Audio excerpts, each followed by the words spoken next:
Hello everyone, welcome to Awakening the Maiden 81. I'm your host Math148, joined today by Celie. Hello. We'll be getting started in just a few minutes as we set things up. Got 9 players, there's been a 9th entrant, Kaiyoti. Always the last minute entrance.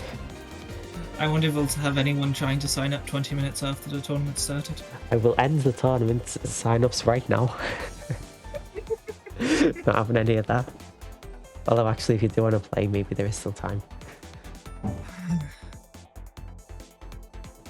Speak now or forever hold your peace. And ad-free videos on the YouTube Kids app. Try 1 month free of charge. Here you can have a look at the bracket there, although I didn't... Yeah, that's fine.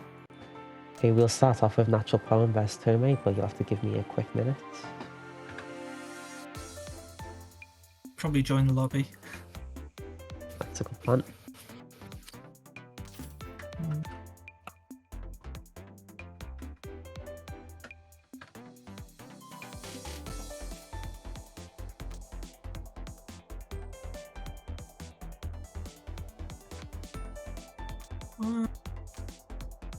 Working.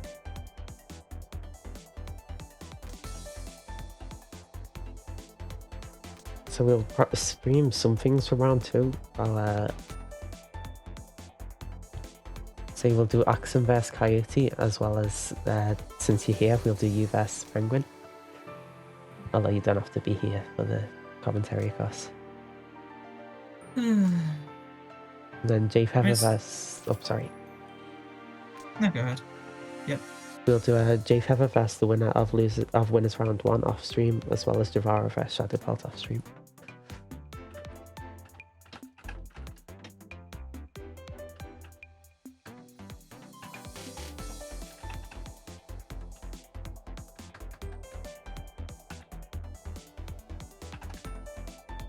It's nice seeing a few more entrants from Spellbound. Having both Natural, Tome. Obviously Kaiyoti and Penguin have become staples to these tournaments now, but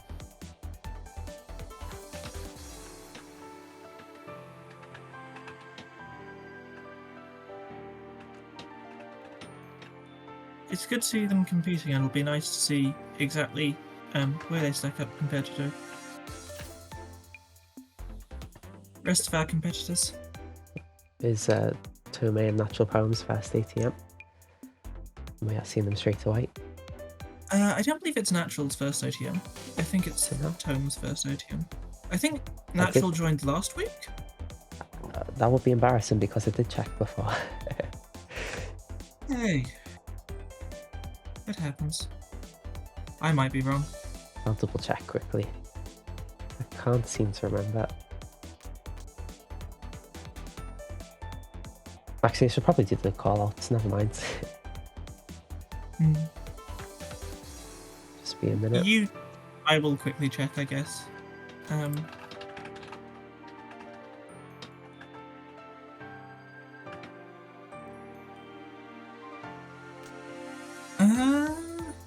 No, Natural wasn't in ATM 80. I do remember them at some point stating in that. We probably should just ask Natural.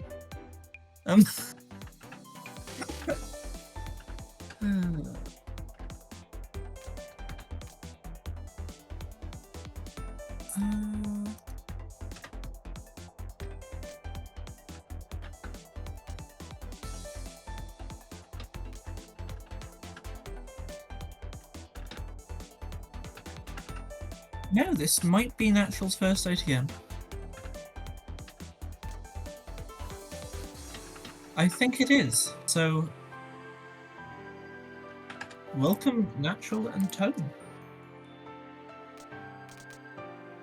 It's good to see. Oh, never mind. Why is Kaiyoti playing Natural? I think they were doing warm-up games beforehand. I see. Honestly, It'll be interesting to see how practice against Kayoti's Frost affects Natural's play here into Tome. I'm assuming Tome is picking Frost, but... Yep. Against Natural's likely arc. However, Kaiyoti does tend to be more aggressive than the Frost style I think we've seen from Tome in many of the Spellbound tournaments. That's true, yep. Also, I think Tome has been practicing with stutter stepping in between the last Spellbound. May see some of that. When we get started with the expected matchup, Arcanist and Poem versus Tome's Frost. And we see immediately a debuff landing from Natural. That's going to significantly affect Tome's offensive pressure, and Tome does bonk to that basic, caught between basic and moon. I think dodge roll was available, but it wasn't used, unfortunately. When a bonk from Natural, the basic gets his first heart. Natural, placing a clock potentially just for safety, but being able to confidently wall Tome, or ward Tome away with wide placements. Catching Tome with a wide. However, probably... Oh, that paralysis is going to hurt. Did nearly seem to cast a hit, but not quite. That said, it is 2-1. Oh, very nice So- done. Oh, the Oh, confuse. Oh. Unfortunate. Arcade's done first, right? So- Confuse. Barely unable to capitalize, not realizing they were confused to try and punish the successful stun wave in clock. Immediately getting another debuff off round start. But Another defensive block usage. I find this defensive clock usage really interesting. From now. I can't say I see the purpose, but I mean, Tome is catching Natural out purely with basic pressure, even at this long range. So it could just be Natural's own confidence with their dodging ability. yeah. I suppose just using it like a true DS. And Tome has already caught Natural out on 2 basic interactions at this range. Should probably... We are seeing a slightly more motile... we are seeing a slightly more motile play from Tome this round. Even if, unfortunately, that does lead to 2 successive hits on Tome in quite close proximity. With the wide, of course. Tome getting out from under moon there. The edge of basic catching Poem. 2 hearts to 1 to Tome, who does have a bit of a lead.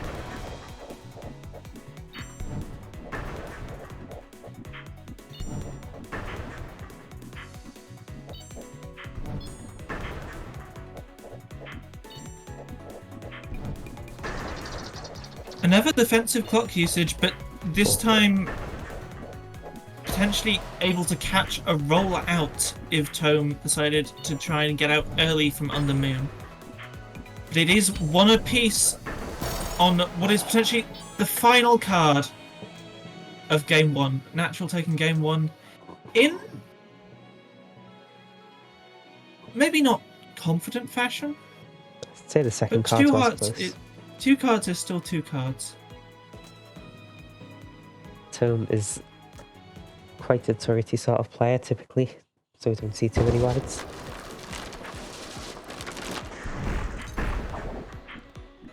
We see Tome managing to avoid... Oh, unfortunate. Commentator's curse there.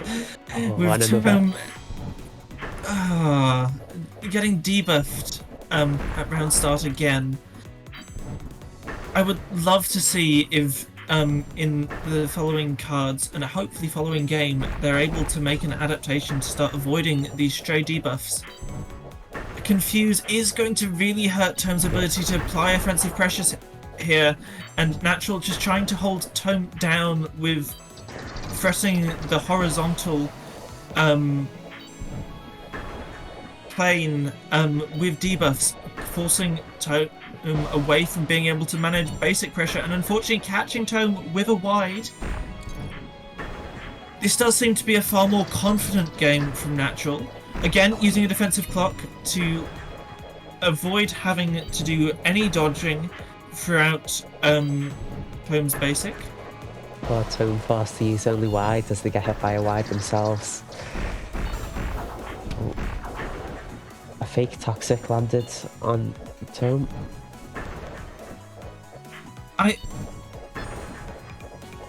I'm curious. I believe I'm seeing slightly less stutter stepping this card than I was previously, or at least the basics are having a far greater time. Or there's a far greater struggle to actually target these basics onto Natural's position. Not helped, of course, by that round start confuse, which has been happening throughout the set.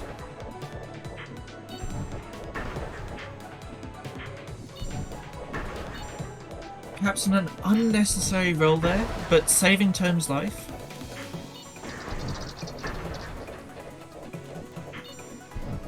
It does seem Natural might have warmed up slightly in that starting game. Now seeming far more confident macroing this. And it's a 4-0 to finish the set. 2-0 to Tome.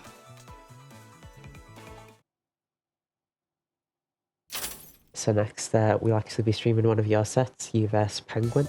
So I'm not sure if you want to stay for that. Oh, joy. I will probably deafen. Okay, that's fine. Yeah.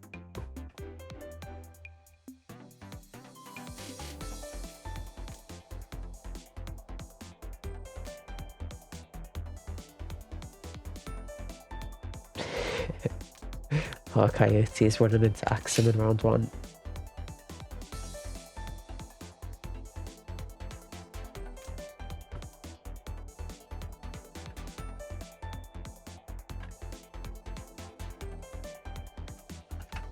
So next we got Celie vs Penguin the second.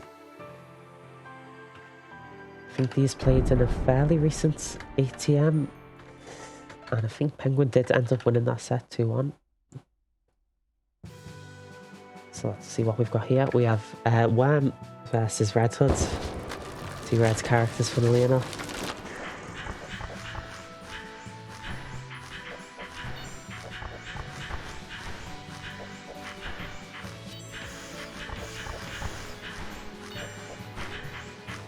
Looks like Celie's deciding to stay out a bit. Both players are, I guess.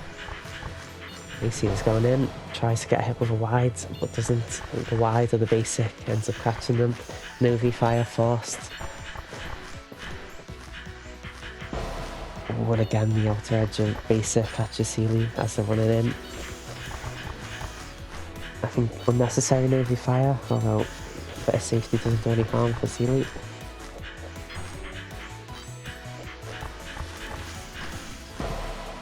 And a wide does get Penguin.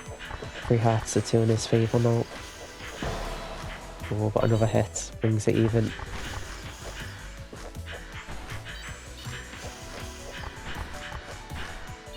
Penguin's looking a bit cornered here. Celie was sort of orbiting around to try and layer their attacks. And no hits either side.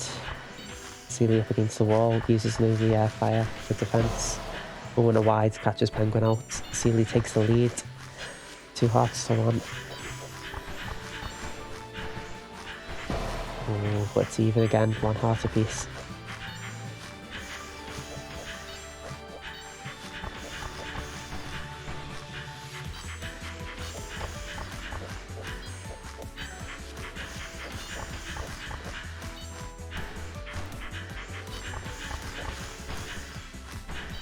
Wall's starting to close in now.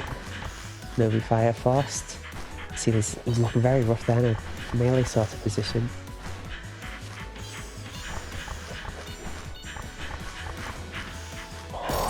Oh, and the Navy Fire doesn't save them. Kunais are there to catch Celie, giving the first card to Penguin.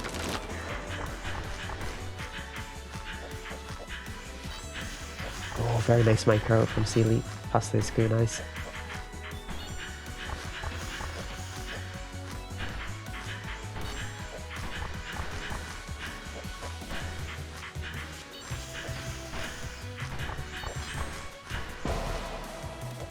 A basic in the corner. First hit on Penguin.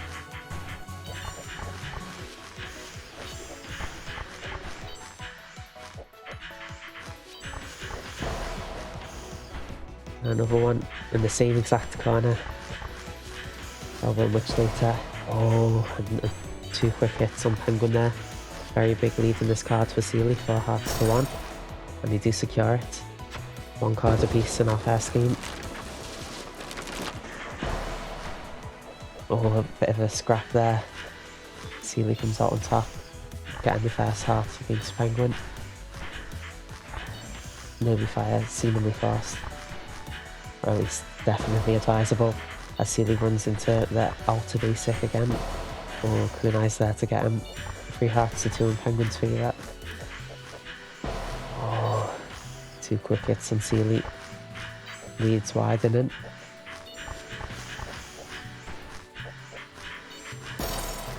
And that's it. Game 1 to Penguin. Let's see if we see a switch.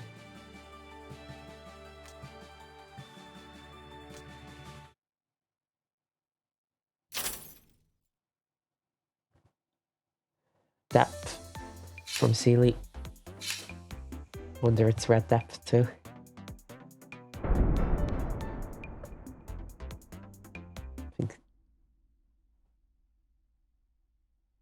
And it is red depth.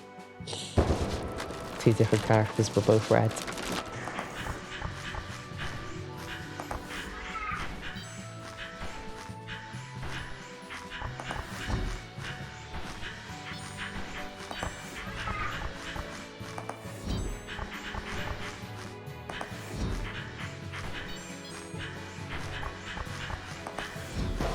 Oh. Penguin too close to that basic as it expands. Oh, bit of a scrap there. Jellycat hits Penguin. Stuck in between that and the basic. Fairly close range basic. Gets a hit on Celie.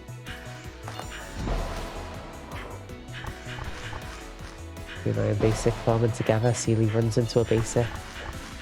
2 quick hits. Makes it 2 hearts to 1 in Penguin's favour. The lead has switched.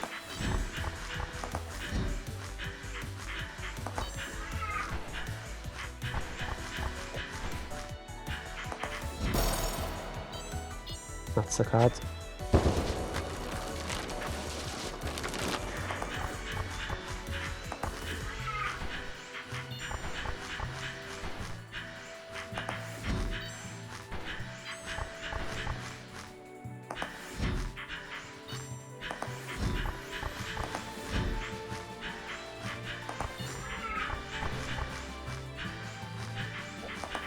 Oh, checkmate, but Vanish is there to save Penguin. Walls are closing in now, hopefully Celie can capitalise. Oh, Jellycat and Basic combining together, forming a wall. No Vanish that time.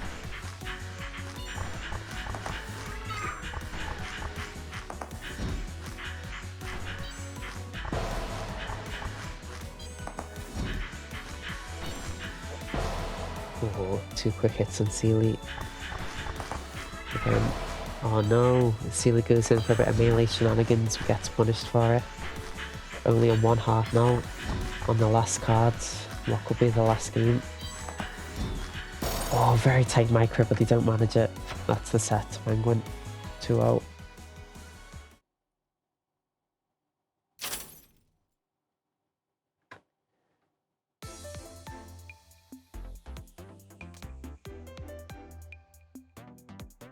Never mind. Not wholly unexpected. It is a character that takes a lot of focus to play properly against, and I don't have that today, so whatever. Okay, we have some potentially very exciting stuff coming up with the potential Frost Mirror, as Axem will be facing Kaiyoti.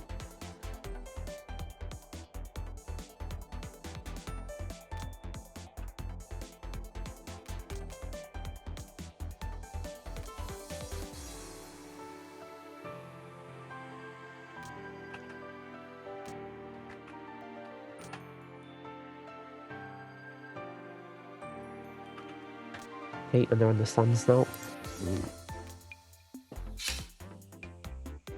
Kaiyoti is a rising star, I suppose, in the Frost world. And Axem, the last expert, I guess, or quote unquote expert, whatever we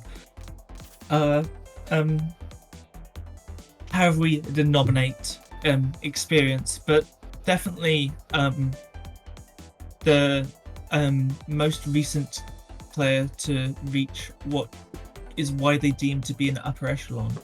Also, originally starting with Frost. That's true. So it would be curious to see. Axem more recently hasn't been choosing to play Frost in ATMs. Although I would love to see a Frost Mirror from these two, but I would too. Kaioti's Frost Mirror is genuinely beautiful. I was playing it with him the other day. He's got a gift for the Frost Mirror. hey, Just scrapping style is a Frost. very stun orientated. Oh yes, Dream is ready. Should probably have mentioned that. Yes, I should have. I forget some people ask. I have everything set up so I can press it as soon as you go to this screen. Yep, I am doing full screen, Penguin. I was just waiting till he showed up here. Oh no! Axem denies the honourable duel. We're seeing Frost versus Sun. Or Moon. Seemed to be one of Sun's worst matchups by a number of people. That said, it's also an experience. It's also a matchup which has been played a lot over the years, with many expert Suns formerly in the community and still in the community, just unfortunately none in this tournament. But Axem Sun is strong. Oh, Jay Feather, I forgot about Jay. How did you forget Jay was in this tournament?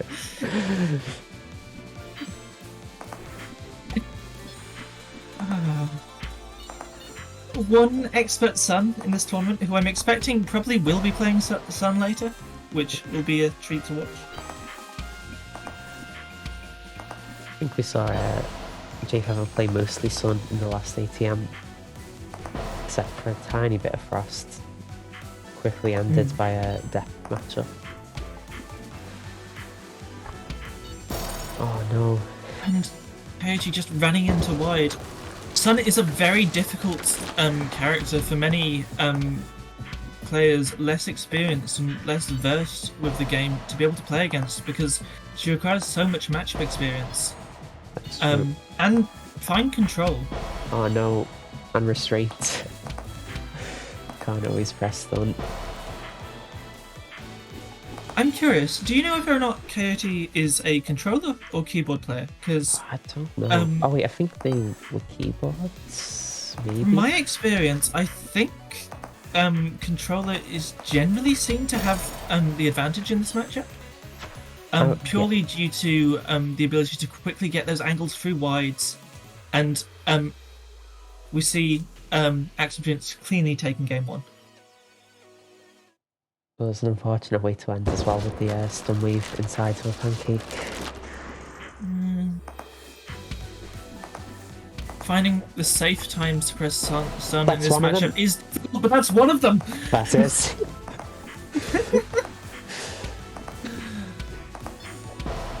Oh no. Unfortunately, running in there, getting caught out by the basic.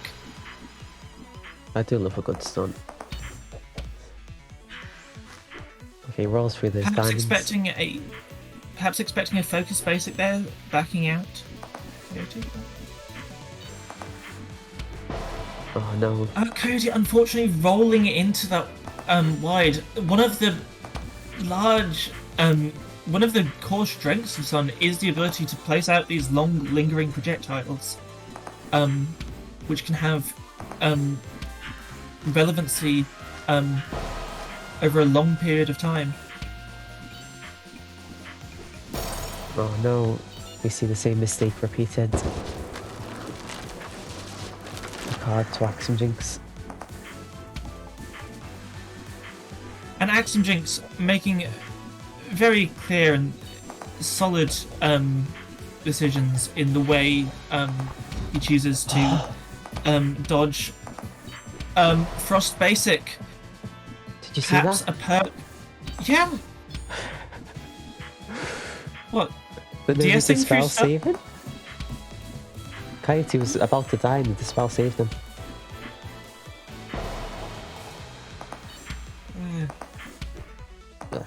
Never mind, sorry. That is the double-edged sword of Novi Dispel. It Yep. can save your opponent sometimes. We could also enrage them if they're a frost player. We happen to press them.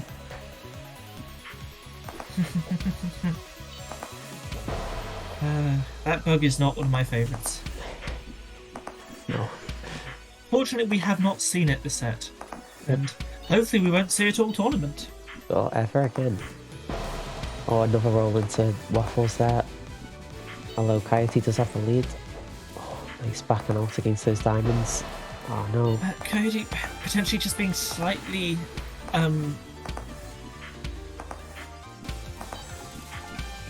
too aggressive with positioning? No. Oh. Phew. I suppose there's just a lot of misplaced rolls, and if you took them up to the, Oh, and getting caught by diamonds at the end, that does not help. it's a 2-0 to One Axemjinx. one thing at least I've experienced watching players climb up through the scene. I think a lot of Frost players really struggle to deal with Sun Diamonds when push comes to shove and they run out of defensive options because they so rarely ever have to actually practice that part of their gameplay. Yeah. Okay, oh no. We'll have a Frost Mirror and loses round 1 as Kaiyoti is sent to fight Tome. But we'll leave that to happen off stream, I think. And that's fine.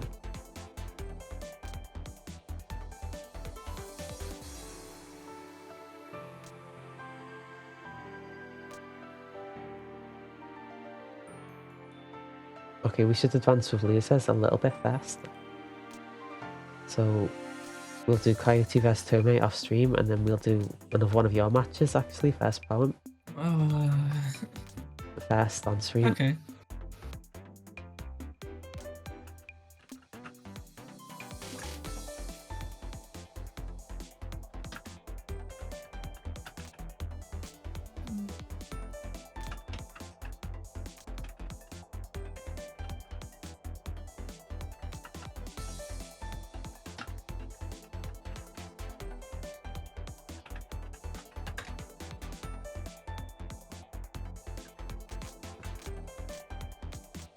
Although it does pain me to call a Frost Mirror off stream. This is so sad. Would you? Oh, are we progressing with the bracket now? We are. Okay. Oh, proof on different. That was funny. I will likewise probably deafen again. Just That's okay. I'll see you I soon. get slightly less movement mistakes, hopefully. Well, good luck. And the stream is ready whenever.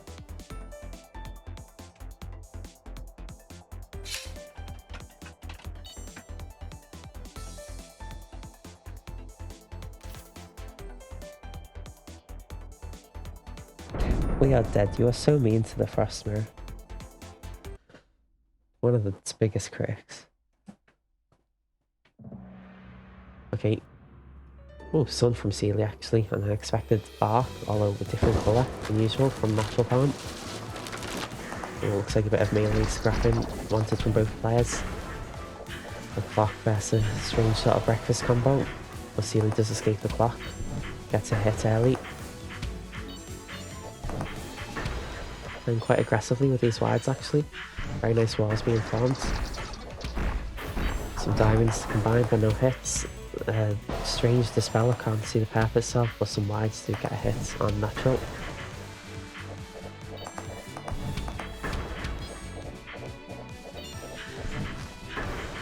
Yeah. Natural backs out against these diamonds, perhaps a bit scared to approach. Oh, very tight micro required there, only a small gap between those two pancakes. Celie establishes quite a huge lead in our first card.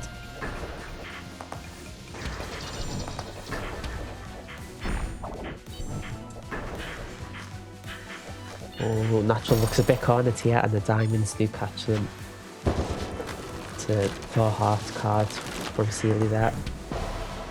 A basic and diamonds classic combo catches Natural. Oh, but a clock. No mean to catch though. Still the 60 buffs. Oh, never mind, of course. The Dispeller's there to cure all debuffs, and now it looks like the clock never happened. It's brutal.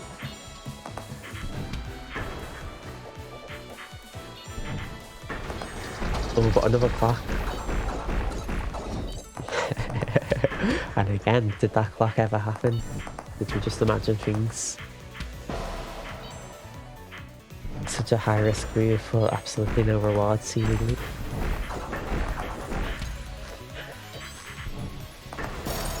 Oh, and some diamonds do catch Poem. That's an 8-heart game from Celie.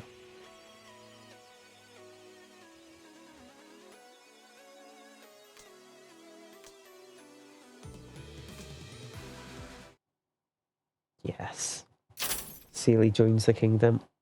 Although I suppose the kingdom is home to all 4 adventurers.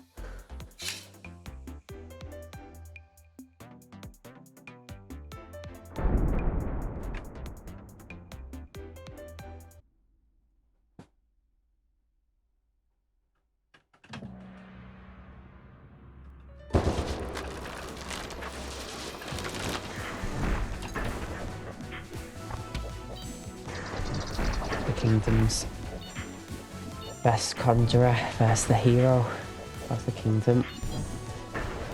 Very close wides. It's Poem, but the basic does catch them. Oh, clock does catch Celie, and no Dispel to save them this time. The moon will come in, but the roll gets past it. Oh, very narrowly makes it past the moon, but not past that toxic bubble. Walk straight through it. And Celie looking to play at a sort of mid-range. Forced out by a potential clock there.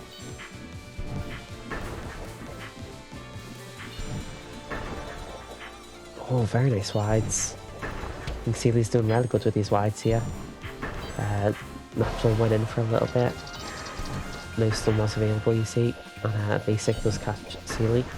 This pick not working quite as well so far, as Celie has taken 2 hits. Much more than the last game. Oh, very nice aggressive roll from Celie. Some good positioning for those basics.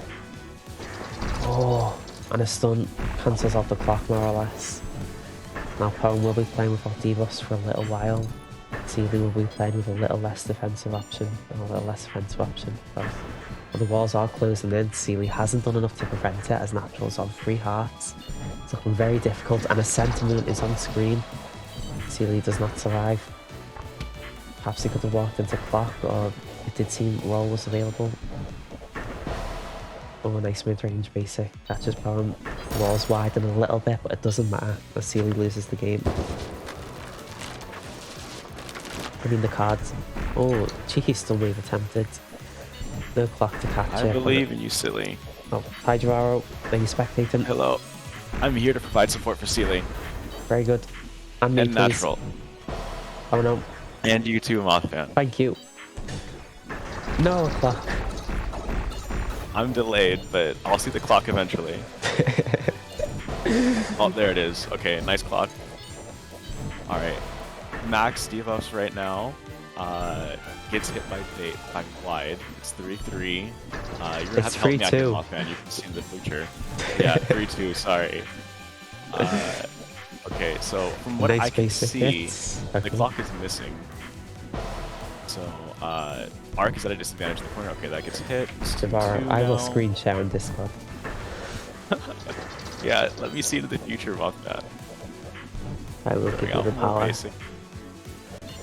Alright, let's see. Alright, I can get updated view.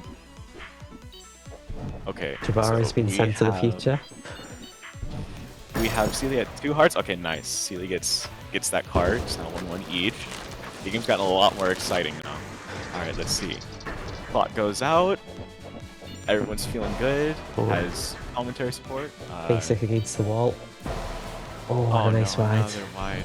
Very early lead for Celie. Doing well, going in for a lot of aggression. I did not mean to cut you off, man. Sorry. Alright, we got a paralyze on Celie.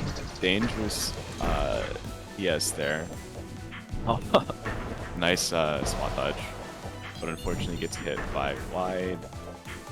It looks like Celie wants to play a bit of an aggressive game here, but he's a little scared of probably basic from natural. And just generally having a hard time getting through wide. Natural's doing a good job of really separating himself from Celie with Moon, but now Celie has an opportunity with that Moon over there, and he might be able to take it. Nice positioning, does go for stun though.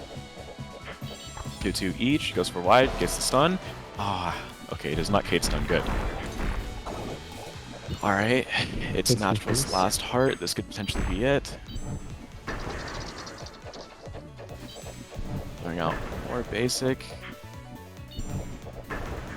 Celie has an opportunity here. He might try and go in for it. Oh, he doesn't roll stun, but he still gets a hit. That's a very nice roll combo. And that's it. To end the set for Celie. Well done. Celie might not know you're here, so they might be slightly jump scared when they come back. Celie might be a bit jump scared when they come back to see you here. No, I heard the Discord join sound. I see. Yeah, I had to give him that twinge support. I knew he'd hear it. It would reinvigorate him. It's at 2-0 for Celie. Well done. Well done. Well done, Pi. He actually played very well that game. He did. I did not expect Natural to survive Passive Frost that well. Wait. Is Kaiyoti vs Tome happened yet?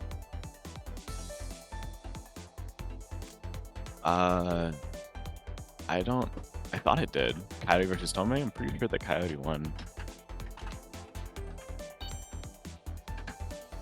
Let's see. Alright. Let's see what happens now. Okay, so Kaiyoti Will won we the be mirror. going to round 3? Or will we be watching Shadowbolt versus Kaiyoti? We'll be watching Shadowbolt vs Kaiyoti first. Let's go. This is a matchup we've seen very recently. I believe in the last ATM. Or maybe the one before. But I can't remember actually. I'm really excited for Losers Round 3. That's going to be very interesting. I agree. I think it's very possible. We'll either see an upset. If we see an upset in on the winner side, I mean that will be even more interesting. But it'll be amazing if we get to see Kaiyoti versus Penguin again. Yeah. 2 players starting at a similar time. That's a classic matchup by now. Should probably ping Shadowbolt. Oh no, he's here. Good.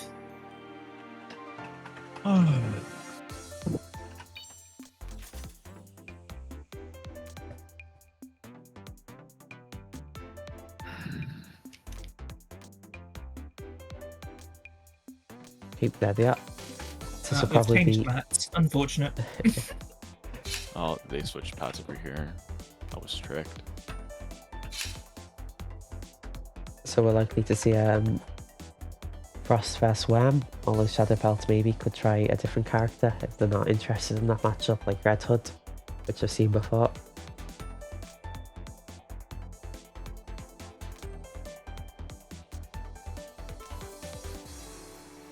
hope we see Worm. I think Shadowpelt definitely has their best shot using Worm. Well, we'll see what goes on here. I think Kai's pretty dedicated to Frost so far. And We do Shadow. see Frost versus Worm.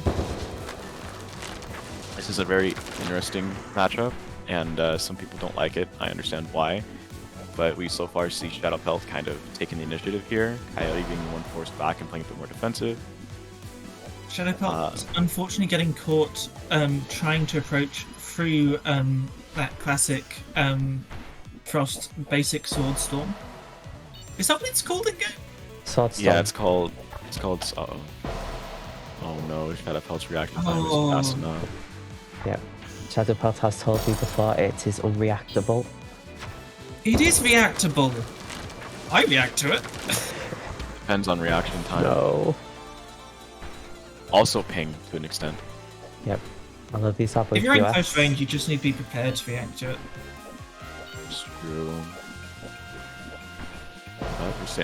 Oh, nice. Get to hit with Wyatt. I was worried for Shadowpelt there. Some of those dodges looked a bit scary. I think Shadowpelt would have died there if that hit didn't come off. I don't think that DS would have come out in time. Very brave from Shadowpelt doing that. I wouldn't have tried that at all. Running in with laser. Shadowpelt really is fearless. Laser, especially against Frost, having so much movement lag on it, and Frost's basic giving such ability to punish that. Bad Sunwave. Oh. The basic to finish it. And there we go. Kaiyoti gets the first game. We'll see what happens here. Next game going through. Gets a hit with basic. Playing a bit more distant right now. Shadowpelt is playing with more self-preservation than he usually does. I think he's learned that it's very hard to approach Frost. Does get hit with basic. And tries dodging, but isn't quite enough to get through. Oh. So it's 2-2 each. I'm seeing it kind of, I don't know. They're not sticking too much to one game plan either. They seem to switch it up. Sometimes Shadowpelt or Kaiyoti will play aggressive, and other times they'll go back to defensive play. And it seems like they're usually pretty synced up, but that also makes sense given the matchup. It's curious because normally I see unfortunately getting caught by that stun. Normally when I watch Worms in this matchup, I tend to see either hyper aggression or hyper defensive passive play, and we really haven't seen that this set. Shadowpelt has been mixing and matching between the two common playstyles quite well. Yeah. Only thing he's been struggling with is Sunwave, because he does manage to get in, but the Sunwave gets him every time. Might be a good idea to try for a preemptive Sunwave, but even then Kaiyoti can roll. I mean, preemptive fire, but Kaiyoti can roll out. And that's Unfortunately it. getting caught on the retreat, but that is Kaiyoti taking this set 2-0. Well done to Kaiyoti, and well done to Shadowpelt. So we'll see winners round 3 next, starting with J Feather vs Penguin. Alrighty, J Feather versus Penguin. That's Fractal Jahvaro. I'm not sure I know. I've seen these people play before. Well, I might be wrong. I have, but only in casuals. I'm fairly certain they'll have met in bracket before. I'm hungry. I should have eaten before joining. I think they have met in bracket before, because I know at least I've dropped sets to Penguin before in bracket, and that normally results in Penguin playing Jay. Okay. Maybe one of the ones I wasn't around for, or maybe I've just forgotten, as I have a lot of things.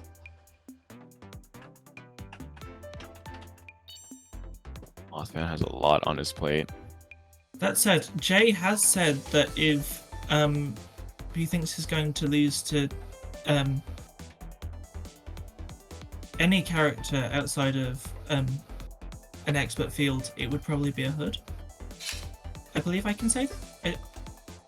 The context is different, but I think he was complaining about AC's HUD when AC got the upset, and how it encouraged him to play Frost, as we see here. And we also did see Vez have some success against Jahvaro with HUD. They're going back to Frost. I've noticed he's been more willing to pick Frost as a character recently. I mean, I was gone during the time that I say recently, but I see him pick the character without as much hesitance as he has before. Which I is think really positive. I'm glad to see Jahvaro coming back to Frost. I think the sting of the character has healed a little bit. It's still left the scar. It's not his main, but he definitely does come back to the character. But it is matchup dependent, as we can see here. You know, he's definitely going for Frost because it's a good matchup into Hood. That is something he And has this said. entire matchup just comes down to endurance. But Frost can be incredibly aggressive versus Hood in a number of scenarios. Yeah, it requires very good basic manipulation from Hood in order to stop Frost from doing melee shenanigans, which is really difficult to do and not guaranteed to work. But at least Hood has speed. That's another thing that happens. Another thing that catches newer Hoods is that they tend to triple throw out kunai, which that gives you a 200 ms delay every time. So if the Frost anticipates you're going to do that, they choose Stun Wave mid kunai, you're just going to get hit. Ooh, Because you block terrifying yourself. stun. As the wall closes in there. It is. I'm glad he didn't get That's cage it. stun though. Huh? Oh, absolutely. That said, Penguin potentially has slightly more experience than most newer Hoods in this matchup, having played so much with Kaiyoti starting out. Yeah, he does have some experience, but Frost can definitely still be overbearing. And Jay, as perhaps the most experienced tournament player in this game's history.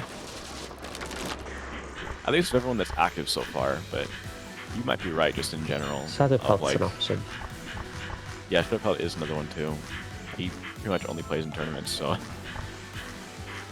Alright, Jahvaro going for a scare, and Penguin does not react well. Gets hit by stun. Early vanish. No vanish. Sorry.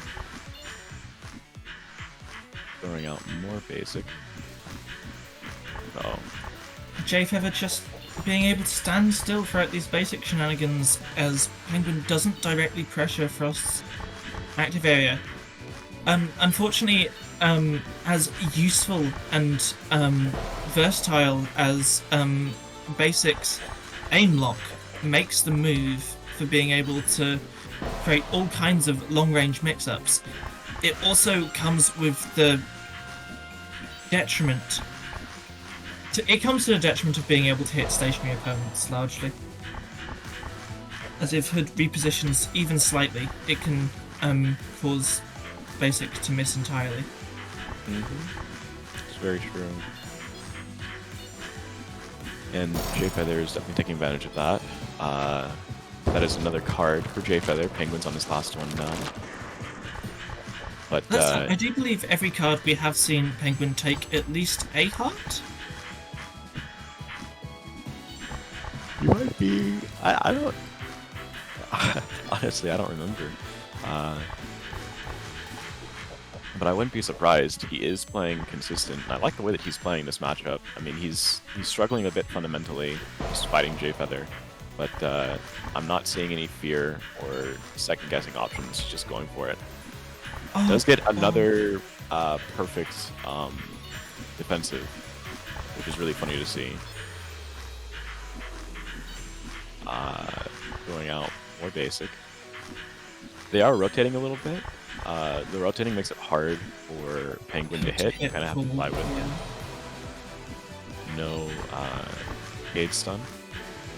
So in the mid game now, there's still enough room to actually. This is where a lot of rotating happens. So this might actually be kind of hard for Hood because you're constantly seeing Jahvaro macro, and it's not even necessarily because he wants to macro. It's just the way you have to move. Unfortunately, I'm not seeing that many that much tap basic pressure, which could potentially catch Jahvaro out on a macro attempt, which... Yeah, that would be... Go ahead. These partial charges funneling Jahvaro in. Almost. I get used to the Oh, it's very close range, not where you want to be. I would agree that being able to use more top basic would be helpful. Maybe focusing a little bit too if he expects Jahvaro to run through him so that the top basic follows him.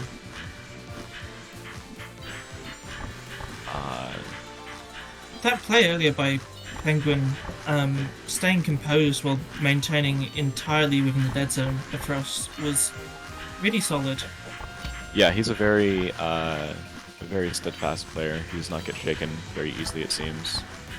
Frost cannot threaten her direct space, as with any character, without Stun Wave.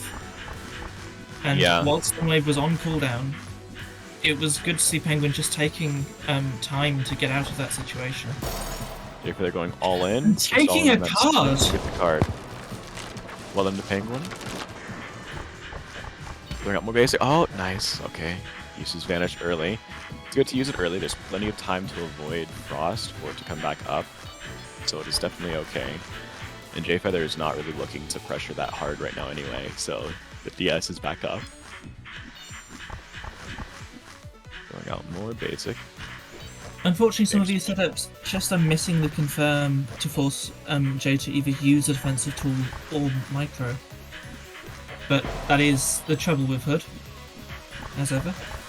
It is difficult, although I am seeing Penguin's defense getting a little bit better. He's starting to understand that when Jahvaro goes in, he's going for some white. He's going for white spam, so he's taken to running through Jahvaro a little bit more. There are some dangerous places there. Like if that wide was a little longer, he definitely would have gotten hit both those times. He went through the cards. It's so sad.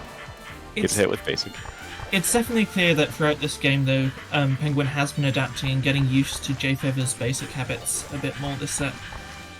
Yeah, and that's working really well for him. He's managed to maintain his good pressure, and Jahvaro is playing a bit more risky, so he's running into it more, trying to get hits Penguin's with wide stun.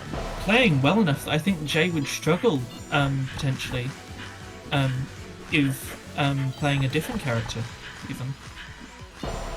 I think Jahvaro honestly is struggling in this matchup. He might end up switching to a different character. I wouldn't be surprised if he picks up Death if he doesn't win this game. Penguin is on the last part. It's very close.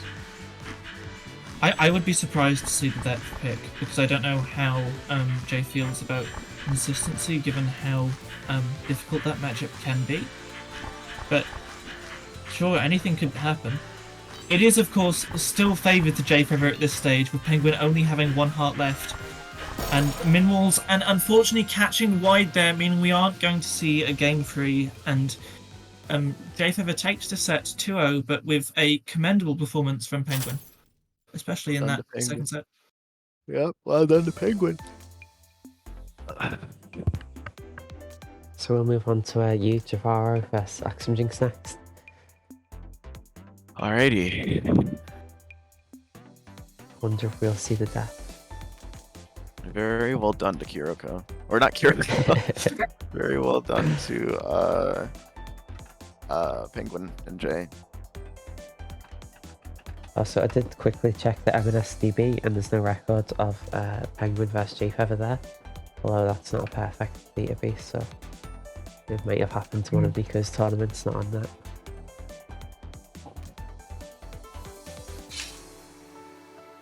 There's an MNSDB? We have a database? Does no one know about this? No! Yes. I put all the matches on a big spreadsheet. That would explain why you know all the stats.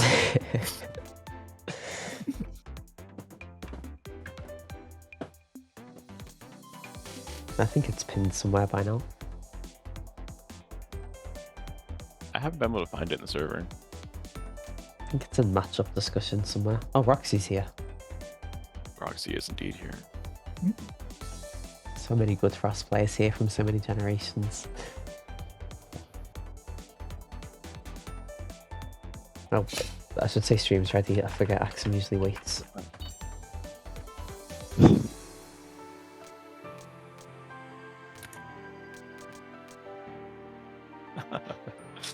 Alright, here we go. We can hope for a mirror, but we can't guarantee it. I am expecting Axem to go depth or lich. We have seen a lot of depth against Jahvaro. We could see a hood play though. Axem has been known to pick hood in this. Nope, depth, obviously. Okay, Oh, don't Of even course. surprise me. Alright, here we go. Just going depth. Axem immediately opting to take a very defensive position with depth. And it's Well, not like what is- Jahvaro is doing anything differently.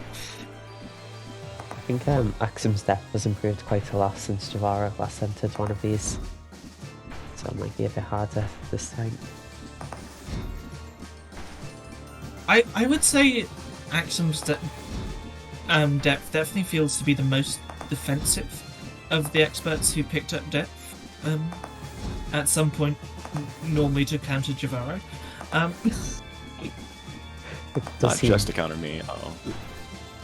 it's very defensive so far, as we have reached Mimos already with no hits either side.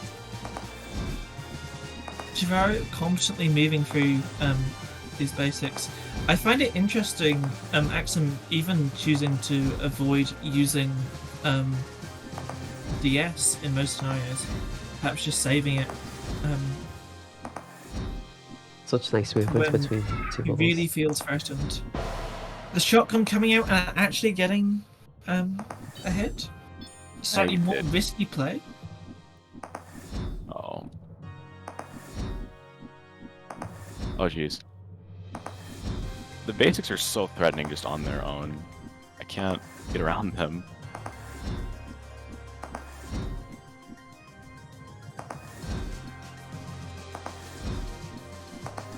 Does seem like Strong Axem. choice and strong knowledge of the exact expansions to be able to close out the walls at this range. Even though all of these basics are missing, a lot of them feel very close to being able to checkmate Jahvaro. They are. It's pretty brutal. I have to dodge so close to them. But I'm throwing out more basic.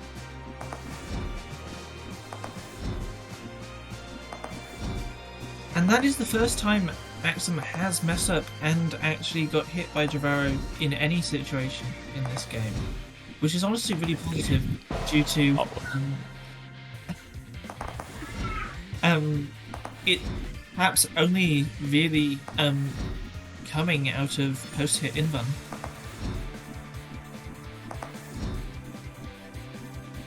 As Jahvaro was able to position slightly more aggressively for that one hit. Oh, that was very tight on my screen. All of these are. Not ready to dodge the shotgun. Unfortunate.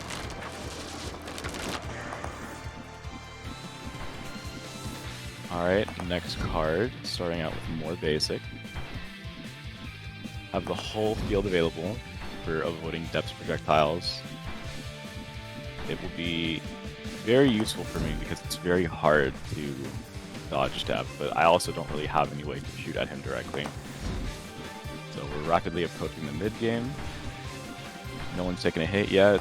Axem is content to stay behind his basic and just use wide, kind of fill the space a little bit with some pretty colors while we wait for the game to start.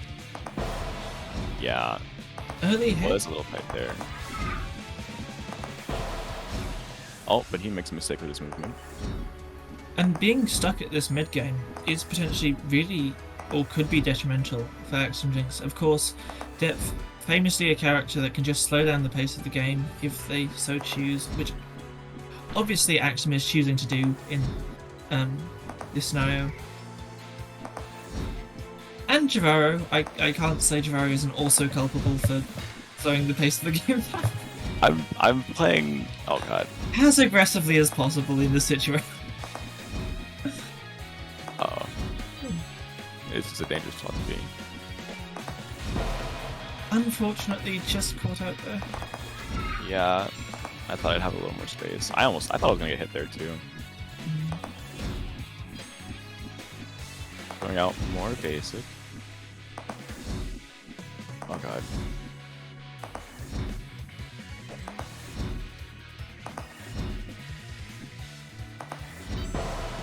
Oh, I couldn't make it in time. Unfortunately, there, getting caught out in a position where roll couldn't save, meaning the only possible out would have been a double stun parry, which Jahvaro doesn't get. Ah man, he blocked it. And strong positioning from Moffan. You may have. Yes. It's That's- Jahvaro versus Jahvaro, apparently. Yep, I Um, just saw that now. Yep, it's fine.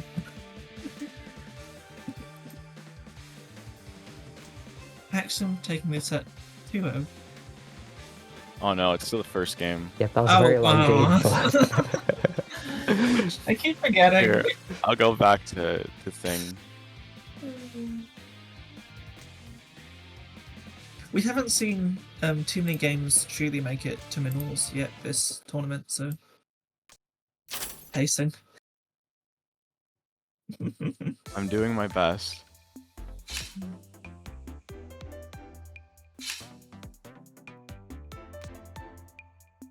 Everyone is spectating now, right? are you spectating, Celie? Oh yeah, I've been spectating this entire time. I am too. Alright.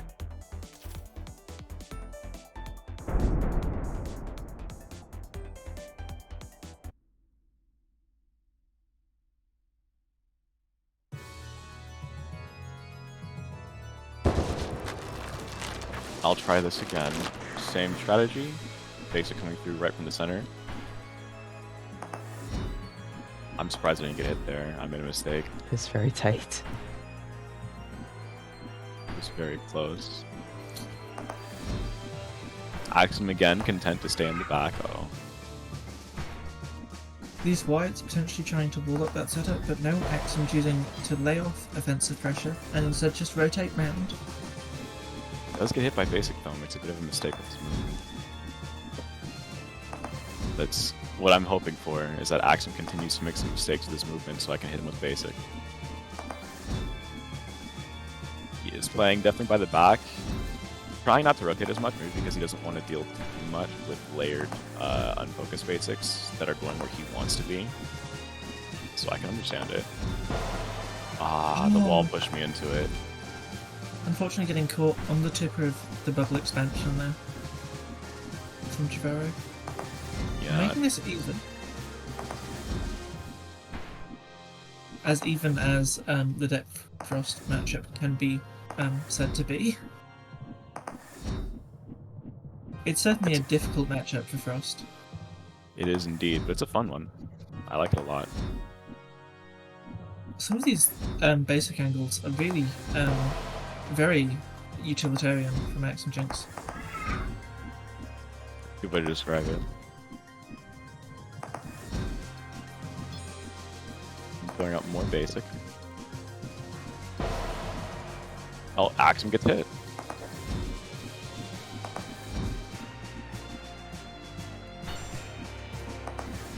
And does manage to dodge that massive volley projectiles, which is really good because it would have taken him another heart down, increased the walls more, and allowed him to still be in a little closer than he'd like to be. And that Ooh. was almost another hit from Axem. Unfortunately, Jahvaro recognizes the setup and moves out of the way. One of the marked differences I think you'll see from Jahvaro's Frost to most players playing this matchup is how unreliant Jahvaro is on roll and stun to get out of a number of these situations. allowing defensive tools to be saved for the really dire situations, purely off Yeah. game Go ahead. knowledge. Purely off game knowledge, I presume, and your ability and memorizing how large basics will grow. Definitely a lot of guesswork, but I do manage to take a card. Axem is down to 1 card, and I'm up 2, so I do have. Well, oh no! But an early mistake gets me hit. Unfortunately, this can be a quite snowbally matchup sometimes if the depth loses concentration. Simply due to the fact that depth may have all the agency in this matchup, but certainly doesn't have all the ease, having to constantly dodge through thrust pressure for the entire game. Yeah, it can be a very big endurance matchup for depth. It can be really tiring to deal with that constantly. But we are approaching the end game, and this is where it gets really good for depth. And Jahvaro finding the right times to move around these basics and bait them in awkward directions, which allows for more survival. Yeah, oh, it's close. Yeah, there's nowhere to go there. Axem unfortunately able to largely macro and avoid the build-up of any kind of layered basic from Frost's part. Bring out more basic.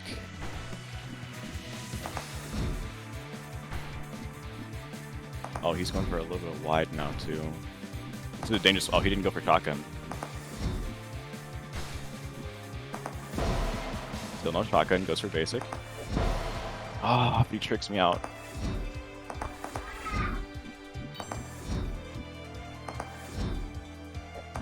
Bring out more basic.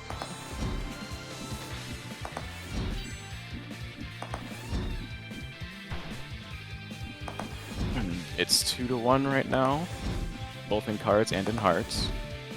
The walls are getting close, so this is definitely where it gets really stressful. Oh, this is a bad position for Frost again, but Axem. Ooh, Jahvaro somehow managing to make his way out, but getting caught by shotgun in the end. Yeah. Not using defensive option at all in that scenario. Yeah. Just basic. But I think it might be working. Axem has been getting hit more often, so the strategy might be possible. But he's playing very safe, so it gets difficult to get hits like that. Frost's long-range pressure is not very good. Luckily, Axem is not. Oh, go ahead. Especially with how well Axem is redirecting Jahvaro's basics. Absolutely. That's really close.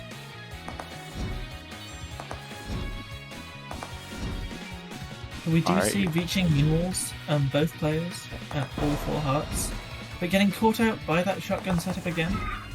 The same shotgun setup that lost last card for Jahvaro. Yeah, Axem may know what the counter is here. At endgame, that's really unavoidable, so it's very dangerous. All he has to do is set it up. There we go, gets another shotgun. Unfortunately, Jahvaro not able to react to that shotgun. Yeah, I wasn't quite able to avoid it. I'm throwing out more basic. Oh god, this is a dangerous position right here. Oh no. Okay, I didn't get shotgunned, I was expecting a shotgun. Throwing out more basic. Oh, this is dangerous. Ah, I could have gotten out of that maybe. Goes for another jelly cat, so I I can't don't kill think him. that was escapable without roll or stun. I'm not sure. It might have been. The basic kind of wobbles down a little bit. Well, I lose my card there. Well And done to makes us Axem. 2-0 to Axemjinx. He's advancing to winners finals against Jahvaro 6. A matchup we've seen very many times. I think 7 times Absolutely. this year already. That said, this could be significant for Axemjinx, as Axemjinx still hasn't actually won a tournament outside of the beginner bracket. He did win everybody except experts, or an equivalent of it. Oh, I guess I considered that a beginner bracket, but yeah. Yeah, fair enough. Okay, we'll advance on to losers round 3 next, starting with Penguin vs Kaiyoti, and then a battle of commentators, Jahvaro vs Celie.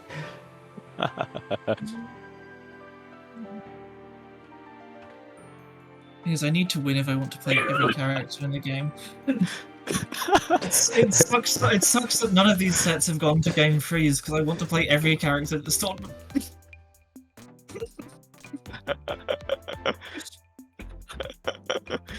Oh, Jahvaro 6 is funny.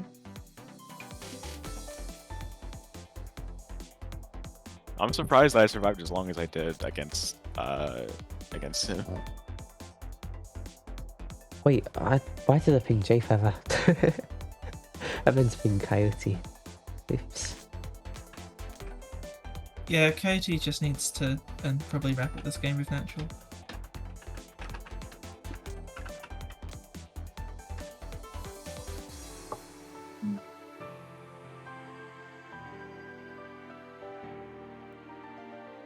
Oh, we have Kuroko in we- bracket as well. Not in Kuroko's bracket, in in bracket. map Yeah, I was and lobby. gonna say that's crazy. Alright, so we get Kaiyoti versus Penguin. So are we doing are we gonna be doing winner semifinals before the rest of losers, or are we gonna do losers round 3? I think we'll go all ahead of losers until we can't anymore. Okay.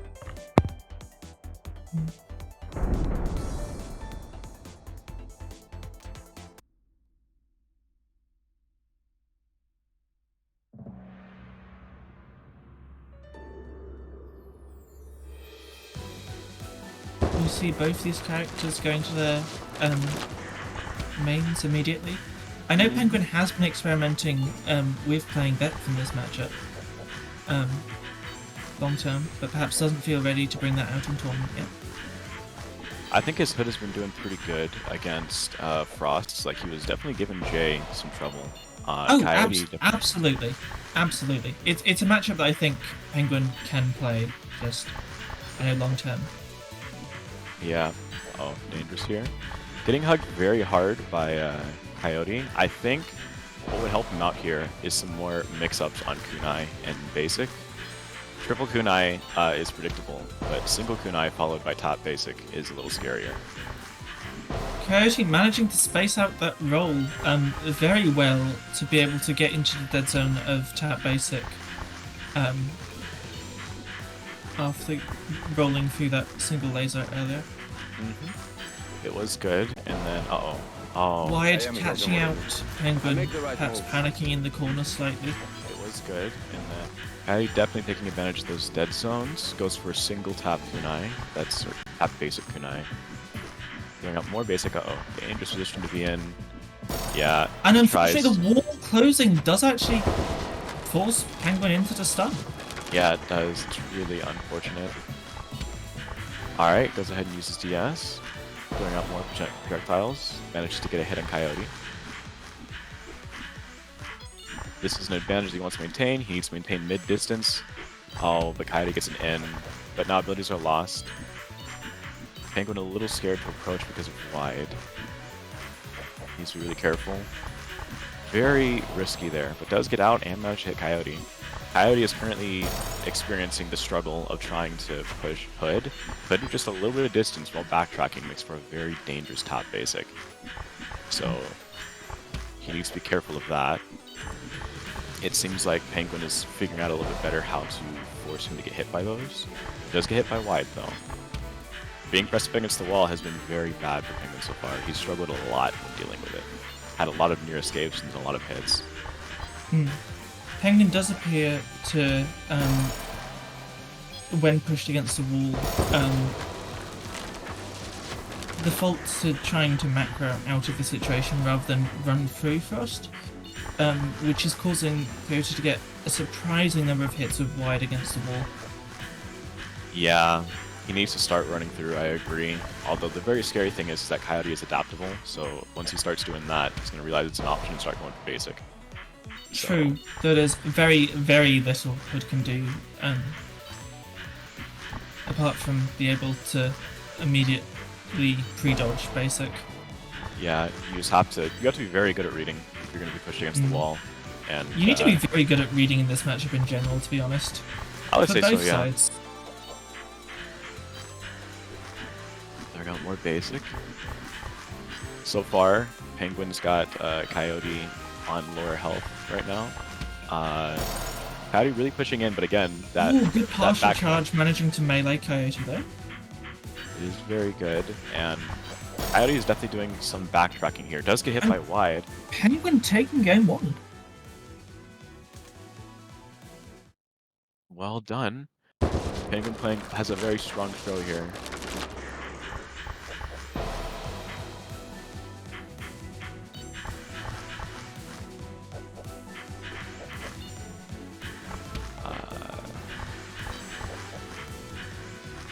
Throwing out more basic. Penguin is down a heart, but he is up a game, which is very significant. Good dodging. Kaiyoti again struggling to get in there. He just keeps going. You have to be very, very fast if you're going to try and approach Hood's. Because it looks like what Kaioti's doing is he's trying to run into Hood's dead zone. Dead zone? Like, while it's spawning. But unfortunately those Hood is just moving slightly out of range and back into a threat range for basic. Yeah, Kaiyoti is racing the dead zone against the projectile, and the projectile has a much bigger head start, so it's very hard to win that race. And that's why he's getting hit so much. That's why Kaiyoti is doing a very good job at what is quite a difficult skill to really master. I agree. He's definitely putting a lot of pressure on Penguin. Penguin is handling it quite well, and I expected it. There are more projectiles. Oh, jeez, that was close. Whew. Yeah, Kaiyoti going around a lot of things, and we're seeing that helps him avoid stuff, but then he doesn't really get to maintain pressure very well. However, Penguin pushed himself against the corner a little bit there, and it worked out for Kaiyoti. But then Kaiyoti gets hit by backstab blades. And Kaioti's choice not to really use basic and just threaten Penguin purely with the threat of pressing any button and being obviously outside of Penguin's threat range is really working well for Kaiyoti. I say working well. I think Kaioti's bonking perhaps a little too much at this stage for it to be a positive strategy, but I think this kind of aggressive play will really serve Kaiyoti well in future play sets against Hoods. I agree. And I do think he's doing well. He's getting hit a lot, but he's also... Oh, that was so close. That was way too close for Penguin. Alright, it's open now. I do think... Oh, no! Rolling a projectile. That's so bad. That's gotta hurt. Oh no. Damn it. Oh, you hate that to see hurts. that. Yeah, that's demoralizing. You lose your stun is the reason you get hit. You have no stun, you're down a heart, and you just feel bad. Good dodging. Oh no, backstab blades. No, I think Kaiyoti might have started to lose focus a little in this game. Yeah, Fighting Hood does just take a lot of mental fortitude and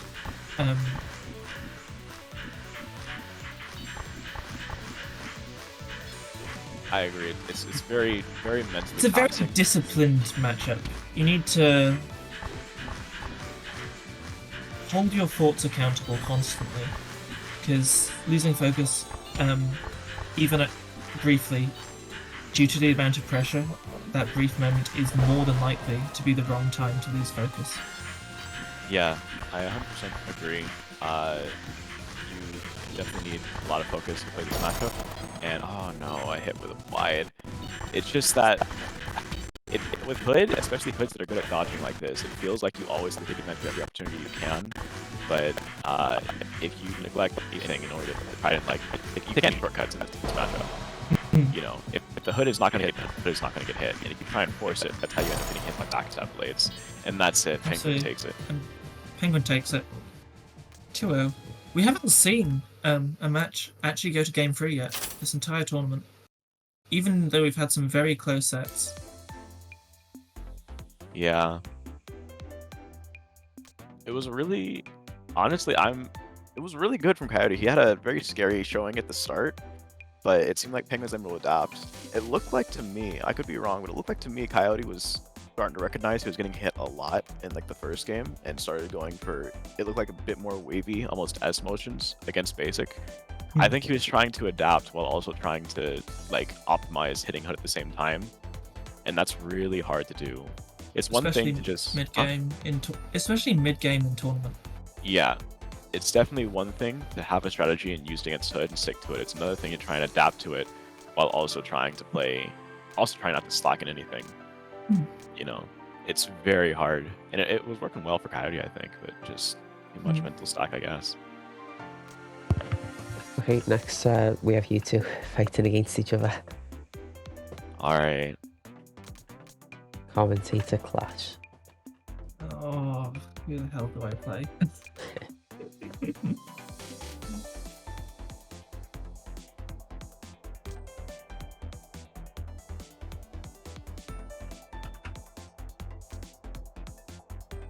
Okay, so you'll commentate my play, I'll commentate yours, Pi? Sure. No, I don't want to have to look at you because if I choose to play something stupid. To look at you, like if we end up playing the Frost Mirror or something, like I'm not looking at what you're doing. I don't care. Yeah, that's kind of how it is. I am probably going to deafen because I think I'm going to need to focus on dodging. So that's fine. I'm going to probably leave you in Moffan. Okay, good luck. So. That's fine. That's fine. Who do you think is gonna win, Mothman? You can't ask me this. How am I meant to decide between you two? Yeah, it is over, Axel. I can't believe this is happening. Is Celie deafened? Celie deafened? I think you'll win, Jahvaro. I think you'll win. The stream is still going. It's still recording. Oh no! What's the chance to do Rod review? Sorry, Celie. I'm sure Celie can do it. I'm sure Pi has it. Yeah, I am really joking. Celie would not. I doubt. You were doubting me earlier, Kaiyoti. You believed that I would, when I was fighting you last time, you thought I would lose, and I did. Jahvaro, I think I lost a penguin too.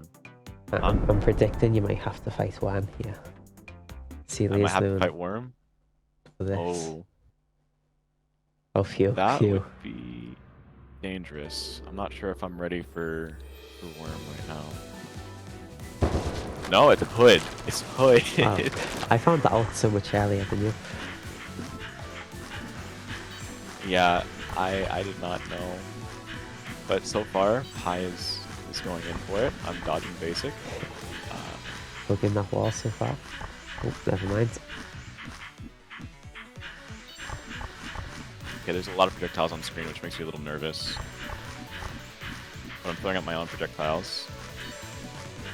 So I have fought against Dawn, so hopefully that will give me some experience in fighting this. Pi is playing a bit differently from how Penguin does. I'm seeing Pi mix up the unfocus and focus basics a little bit more. Does get hit though. This is a dangerous spot to be. There is, it feels like a little less pressure maybe. It's hard for me to tell right now. But does get hit by my basic. We're in the mid game right now. I think Pi is trying to look for, he's looking for me to stand still, it looks like. It almost feels like a lot of his setups are going to be based off of me not moving very much. But I tend to move. so it's a little hard for him to hit things. That was a good lockdown with his projectiles. Not quite enough to get a hit though. This is a dangerous position to be in, but he doesn't quite land a hit. We're now in the end game. Shoot. I panicked and got hit.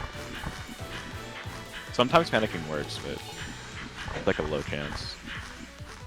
What do you mean by that? This, I just mean sometimes panicking works. Sometimes it just, the problem gets solved. I've had it happen quite a few times. But So you mean your panic movements can sometimes save you? I have, earlier I was playing against, I think Penguin. No, I was playing against Kanji guy, and what is it? Oh god. I like full speed ran through a basic. I ran through a kunai that was almost like perpendicular to me. Yep. Just completely by accident, because I panicked. So it does work. Oh god. Oh god. Alright. Pi is definitely content to stay on the other side of the field and shoot. And when you get to end game like that, where it's all horizontal, the unfocused bases cover up so much space, and the basics cover up what little space there is left to dodge. Oh, and I got hit. I didn't redirect the other kunai in time. Bring out more basic. And just run through these kunais real fast. Like a finish line. God, I almost got hit by basic because I didn't see it. Or I mean, why I didn't see it spawn. Jahvaro. Yeah? I have, you know what you were saying before about panic movements? Yeah? There was a time I was fighting a lich, and in my head I had an idea of what I wanted to do, but my thumb jerked the other way in a strange way, and because of that thumb jerk I was saved. It's like my thumb knew more than me. It was very strange. Crazy. Oh god, am I dead here? Not quite. Almost though. Aw, good coverage. Throwing out more basic. Oh no. No. Pi is not getting hit from my projectiles anymore. Oh, good hit. Ah, no. Run and get hit. Pi definitely playing very aggressively right now. Oh god. Oh god. Oh, I got hit by wide.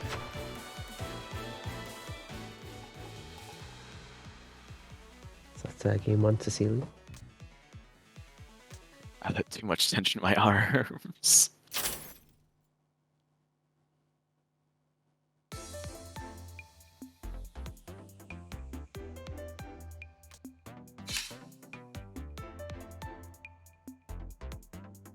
Who backed up to character select there if you're both staying? Huh? Which of you backed out to character select since you're both staying? Pi.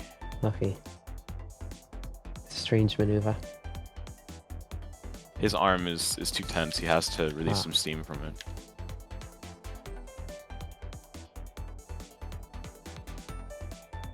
Dodging hood is so hard.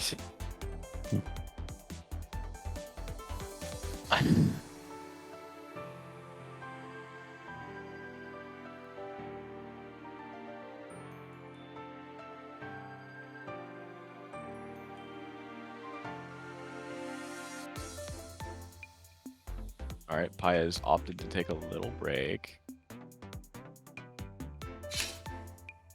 Back into it now. Okay, here we go. I'm ready. Pi is also ready. Let's see what he can do. He is sticking with the hood, as he said earlier. Throw out more basic. That was a very good lockdown at the start right there. I was not expecting that. Almost got hit immediately. He's throwing out good basics. Good basics are a foundation for good kunais. So, it's very important. I'm surprised I didn't get hit. There's a lot of times I'm expecting to get hit here. Oh, I'm not fast enough. That sucks. Oh god. I got more basic.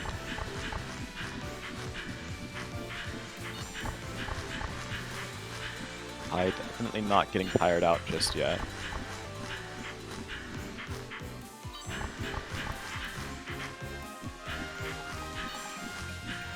Bring out more projectiles. Oh no, I got greedy and threw one where I shouldn't have. Very nice Those micro slides there. are blocking, thank you. Oh god.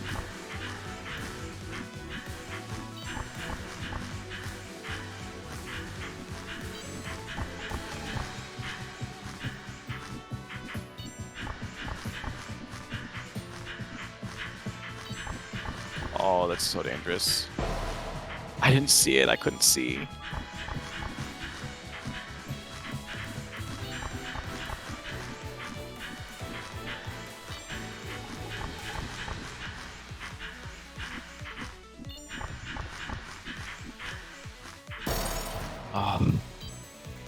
Alright, Pi takes it.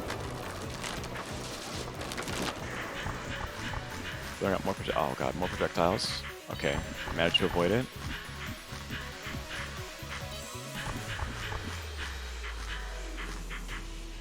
Bring out more basic.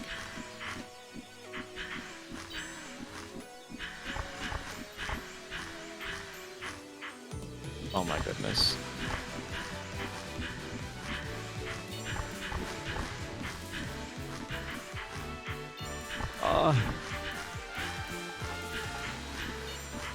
Pi is not phased by my basics. Oh, just as I say that, he gets hit. Maybe this is the point of turnaround for me. I need it to be. I cannot keep this up, as you can see. I almost had the dodge, but I held it just a little bit too long.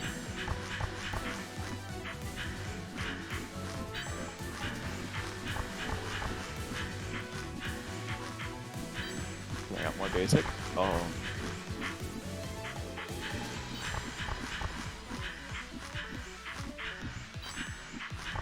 Oh, goodness gracious. Oh, Pi didn't get hit. No way.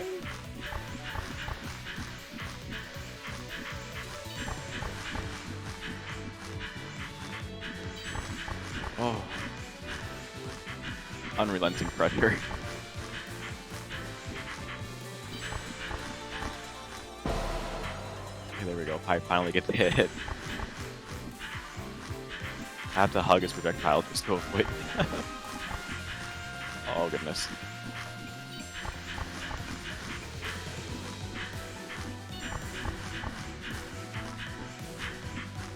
Ooh, close.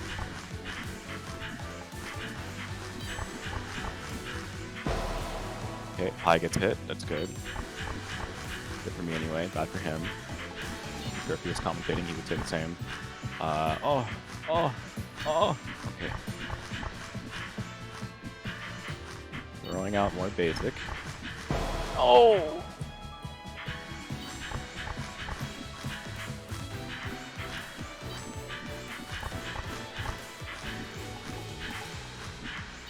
Okay. Oh man, my micro isn't there.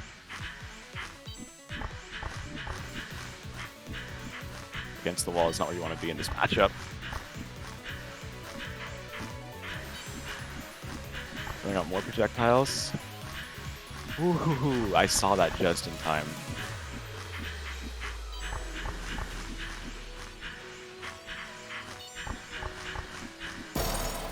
Okay, Pi is down. Oh my god.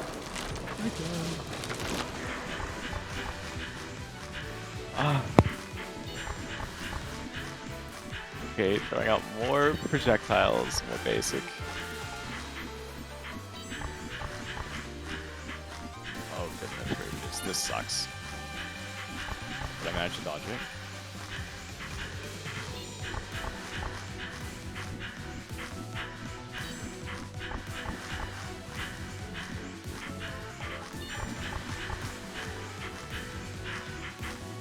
Yep, I predict the top basic and don't run into it, that's good.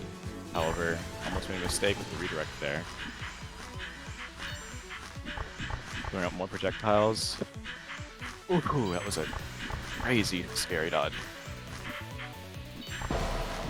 Pi does get hit there.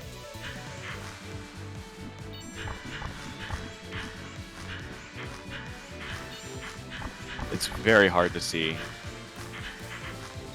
Oh. Oh, God.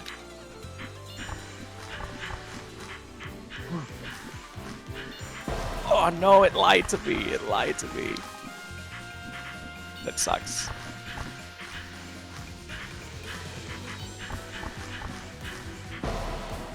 Okay, Pi does get hit. My commentary is a little lacking. I'm doing my best. He's down to 1 heart here. Come on.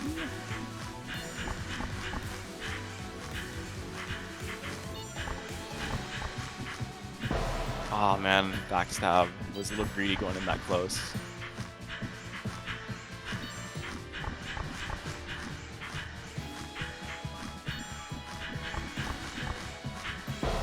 Oh no.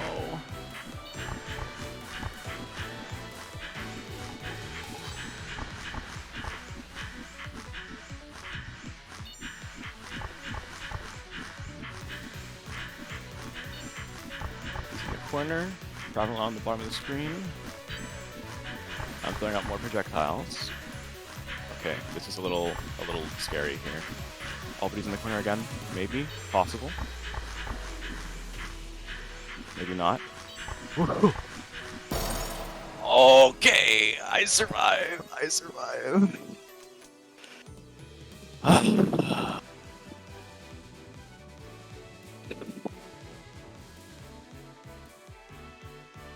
Oh my goodness.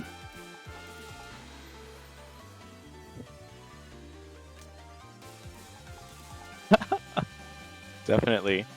Pi. Okay. Ease. That was hot. I don't even have any water too. I'm all dry.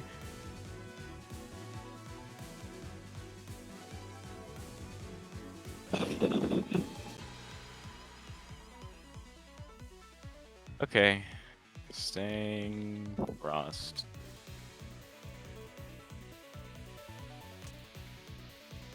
No way.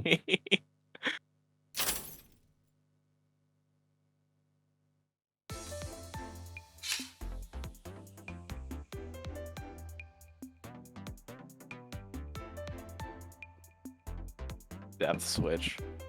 That sucks. We'll see how this goes.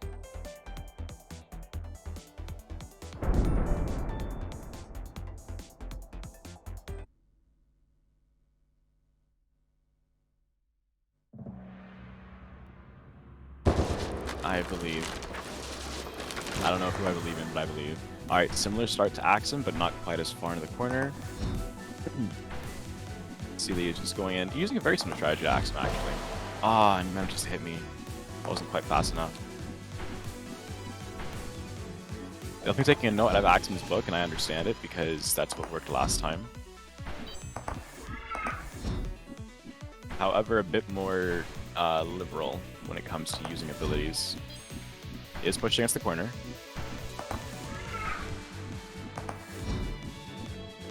I can't escape from the bottom. Does get hit by basic. Aw, shotgun.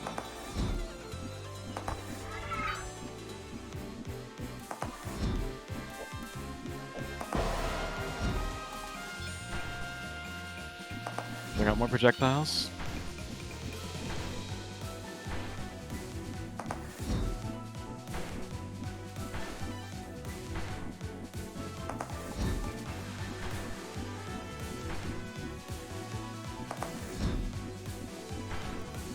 Oh dear.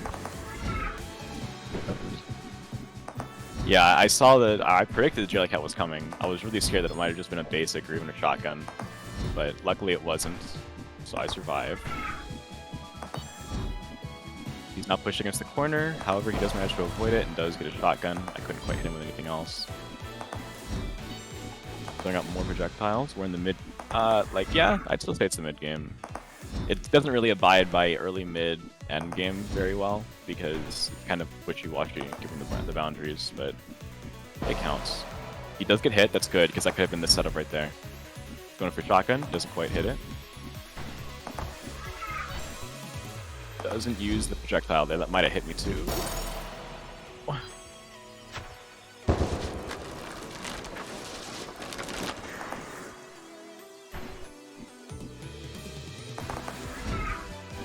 I'm surprised he doesn't use shotgun there. I was for sure expecting a shotgun. But Celie is content just dodging around. Uh-oh. Bring out more projectiles.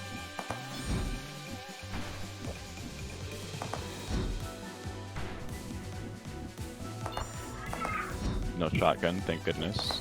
But there's one there. I almost get squeezed into that. I almost got belly bumped by the basic.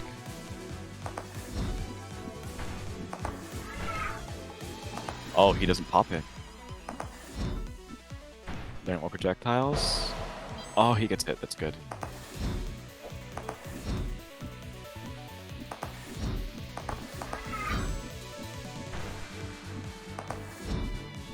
Pai's doing a very good job surviving here, but does get hit again.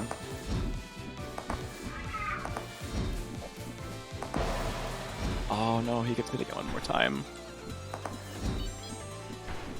Oh.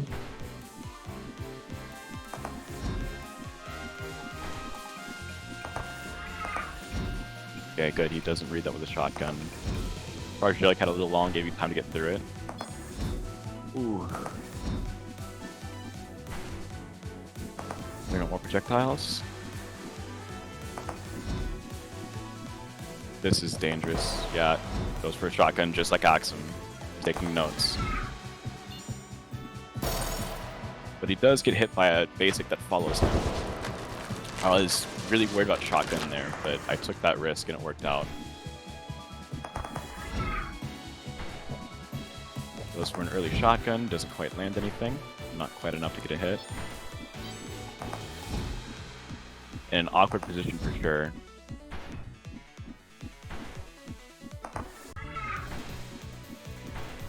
He really wants to charge his basic, make it really big, and try and hit me at the bottom, but it's just too high to really do that.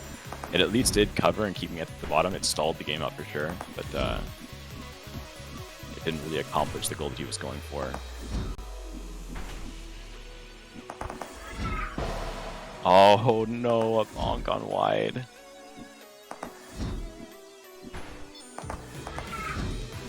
No shotgun just yet.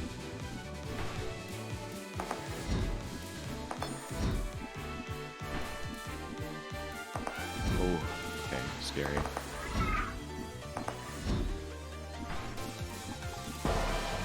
Does get hit though.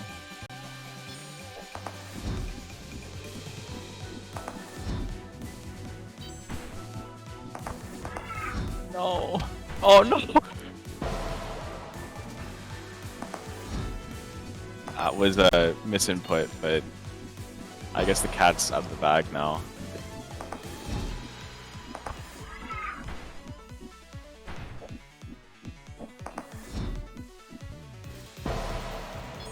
He does get hit. He's down to his last heart.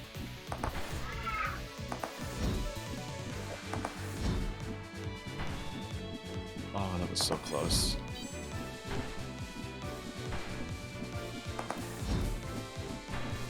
Learn projectiles. Dangerous. Oh, this might be a shotgun? Oh, if I survive.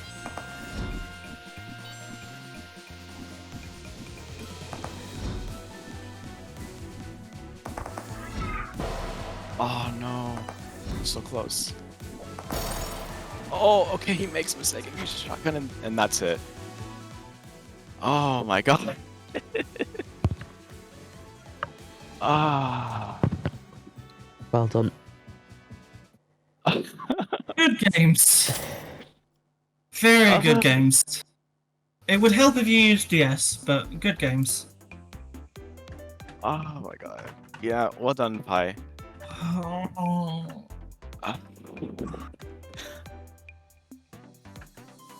I'll prove myself one day. It was very close, Pai.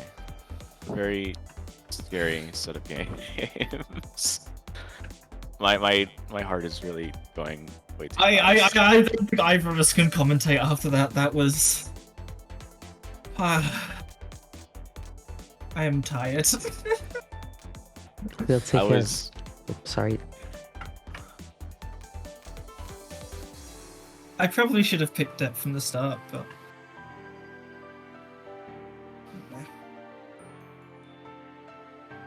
Rolling locked, huh? Yeah, Death would have. I don't know. Death was scary, but who's next in the bracket stuff? Okay, we're not gonna run through. What are we gonna do, Moth? Oh. Please give Jahvaro a break from that. You might be right, actually. How long was that set? I don't know. That was long. I'm down to fight Penguin right now.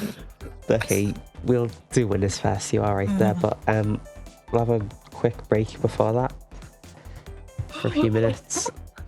I think it's in order. Oh my god, I did it. I survived. My hands are numb. My heart is really going high. My mouth is so dry. We'll get some water, maybe.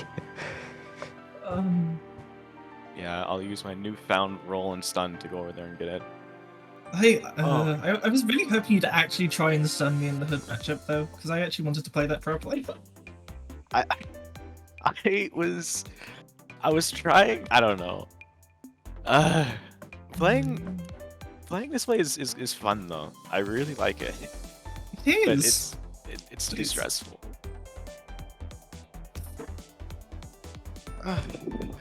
I'm gonna go for a few minutes. Yeah, I'll be back too. I will shout out then for a while. Yeah, let's take a break. Commentary is on break, guys. Need to recover our spell cards. Oh my god.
Hello. Well, it looks like I'm alone. Hello, chat then.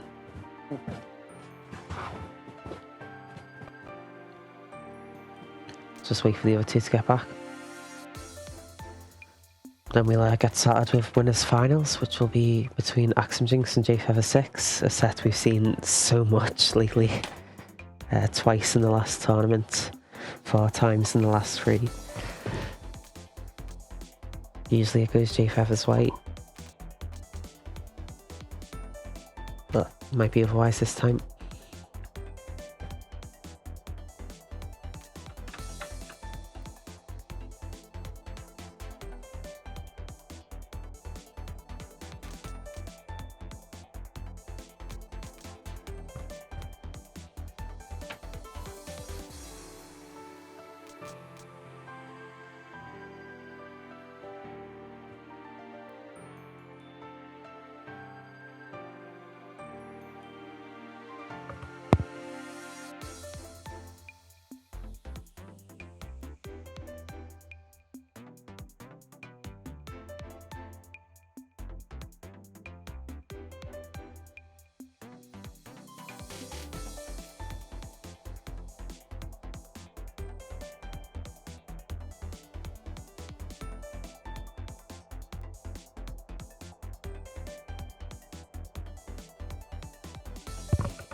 suppose we'll give a look at the bracket as well.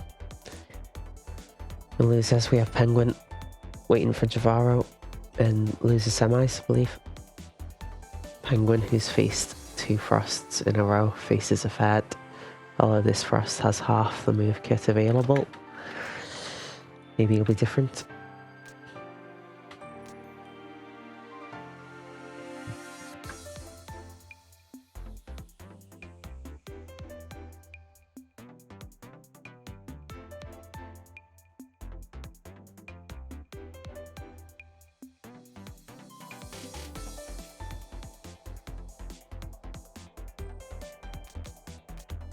I think coming up on this J56 Axem set, what's really important is the first game, because the first game establishes a sort of counter picker's advantage. The winner of that gets the choice over counter picks throughout the set, if they can maintain it.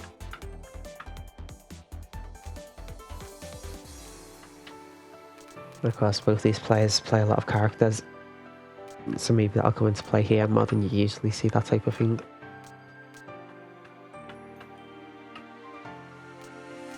It is a bit of a guessing game at the start of the match. Okay, I'm not sure where Jahvaro is, but I'm back now. Yep, just you and me. Okay.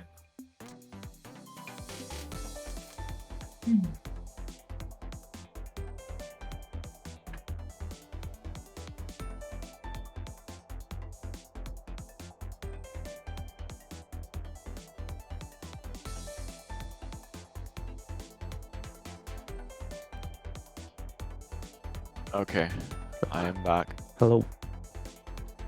Good. I have returned and I have learned.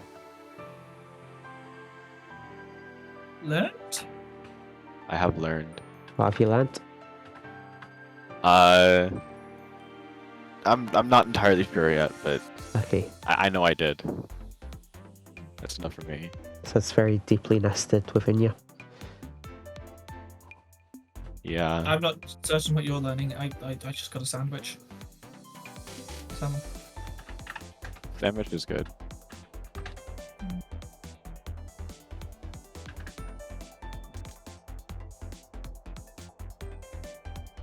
Oh, I spelled it wrong.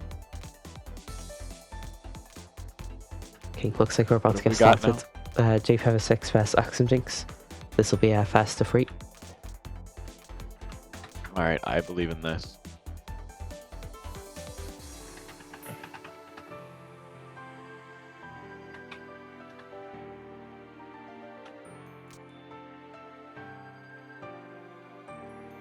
And the stream is ready.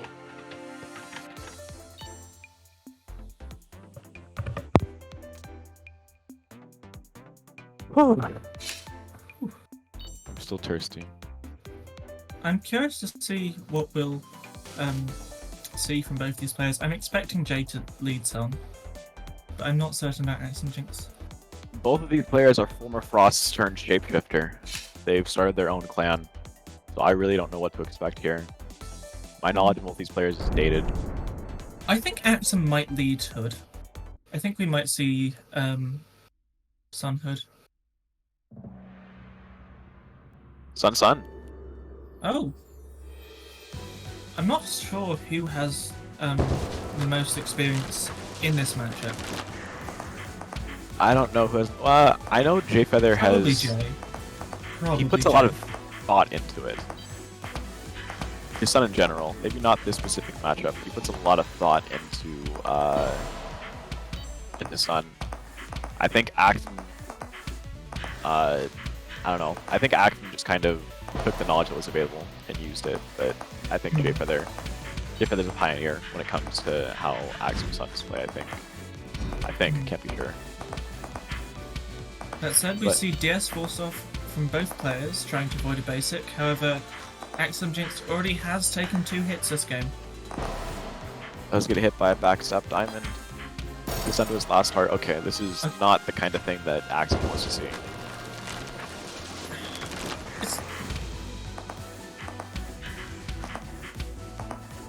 More projectiles. Oh no, he can't escape in time. I'm not 100% sure what's going wrong. I'm not sure what, like... I'm trying to,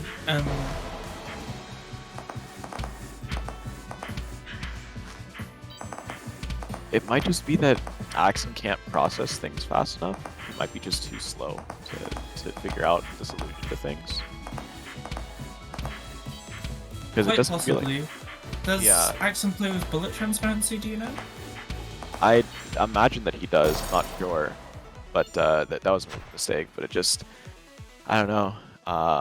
It is a very overwhelming matchup, for sure.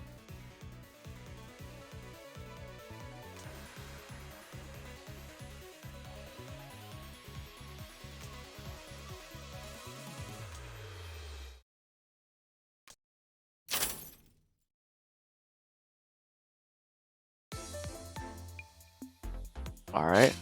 Axem switched Frost. J Feather stays.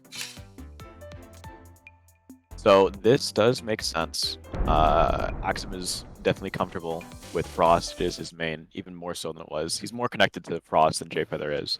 But the downside to that, huh? And Axem has a lot of experience playing Frost into Suns. Yeah.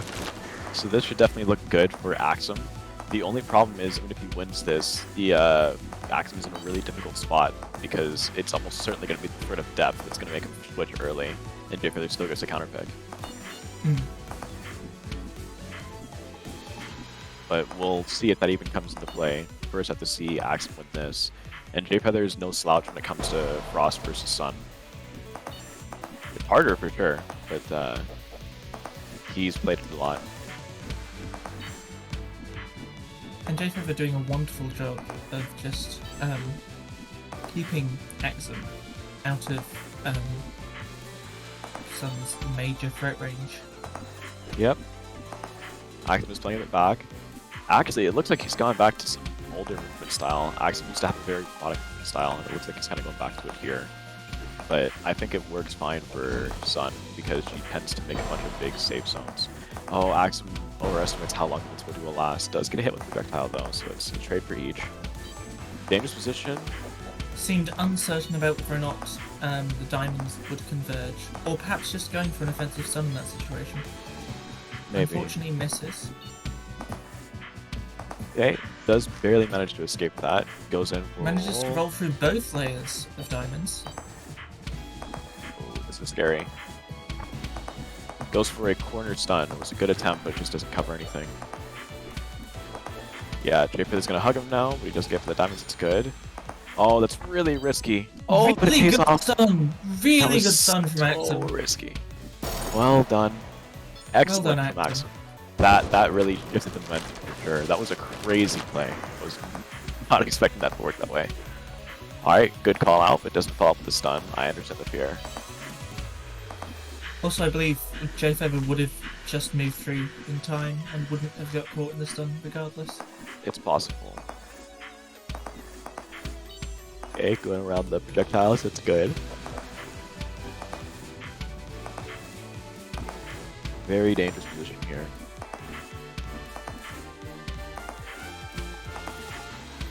Bring out more basic. Uh-oh. Going for shots. Does manage to hit J Feather, just has him in the corner. It's really dangerous. Good dodging from Axem. Again, I find it very interesting to see the very experienced Frosts play in this matchup. Because they're always... They know the ranges and the effective ranges they need to be able to always roll in to force tap diamonds to prevent channeling. Yeah. No, they are... I mean, they've played the matchups a lot, so they know exactly where the safe zones are. It's just the execution and getting in there. That's why you see a lot of slight movement mistakes that get people hit, and slight timing differences, like slightly off timing or just slightly moving too much. It's never a blatant hit. They just don't know what to do. We see Jay potentially struggling a little to get these wide set up in any threatening manner. It's getting to mid game now, and I don't think that really gives advantage to either of them. I think it really favors Frost. Although it does make basic in Sun's toolkit significantly more threatening. Yeah, the stun wave becomes super threatening. Oh no, he tried going to the side, gets hit. Alright, that's a heart for Axem. This is his last heart, or his last card. If he loses, so he needs to be careful. Oh, Jayfeather manages to survive that with the Dispel. Is this best of 5 or best of 4? Best of 3. It's actually best of 5. It's winners finals. It's the best of 5. Yep. Oh, so we're so semis. Oh no, this is Yeah, this is well, yeah, the finals. semis means it's winners finals. So. Challenge is weird about the way We labels. probably should have mentioned this is winners finals. Yeah, this is winners finals. I got all confused up. Alright, gets hit with projectile. That's good. Oh, okay, that was close. Blowing up my projectiles. Jayfeather continuing to circle and just try and look for movement mistakes out of Axem, potentially able to catch with one of these slow-moving wide projectiles. Axem is definitely playing a bit more. He's not. He's playing it a bit more safely when he's dodging through projectiles. I think he's got good pathing, but he's just. Well, there you go. He gets hit, unfortunately. Oh, that could have been so bad. Okay. But his thing is good. I just think that he is giving Sun time to get away by not dodging through things as fast as he could. But why not play safely? M&S is a game all about hits, and if Axem isn't getting hit from these interactions, that's a win. Yeah, it's very beneficial. I do think. Oh no, he gets backstabbed. Unfortunately, and Jayfeather. Oh no, we have one more set. It's best of 5. Yeah, it's best of 5. Jayfeather stays Sun. I don't know what Axem's gonna do. I could see Axem maybe trying depth, but that seems risky. He could also try Hood, but I think Hood is there what he we're goes. going to see from Axem. I do not think Axem will take depth into J-Sun willingly. Yeah, it's a difficult matchup, I can agree. He's just not as experienced, and Jayfeather knows the limitations of depth. So we're going to see Hood here, but I don't think... I think Hood has more options, at least I for... think Hood is Axem's best chance into J at this stage. I do agree with the character switch. Maybe so. Because- I think... Go ahead. Well, J has shown that he will often. I mean, Penguin was able to take a card with it earlier this tournament. Jayfeather does bonk to Hood. True. And Jayfeather is quite competent at fighting Frost as a former Frost main and understands the available basic mix-ups and patterns. So unless Axem is really abusing Frost's strengths of stun and roll in this matchup, which admittedly Axem really was with roll in some aspects of that game, Hood just feels like the more favourable character to me. I don't know how you feel about it though.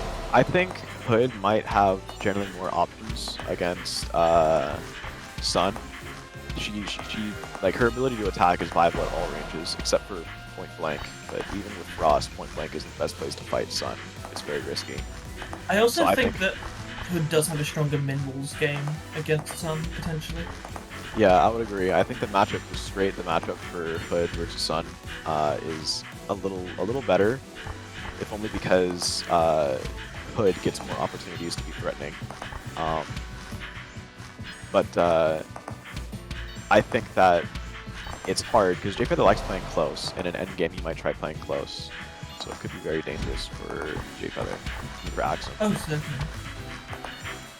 Love But your call coming out. famously a character that does not like to be in melee range of anyone.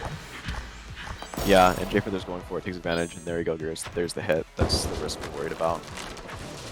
So far, though, Jayfeather's been doing a good job of dealing with Hood's long range, and that's not a good thing for Axem, because I think that was what the pick was for, was to be more threatening at all ranges.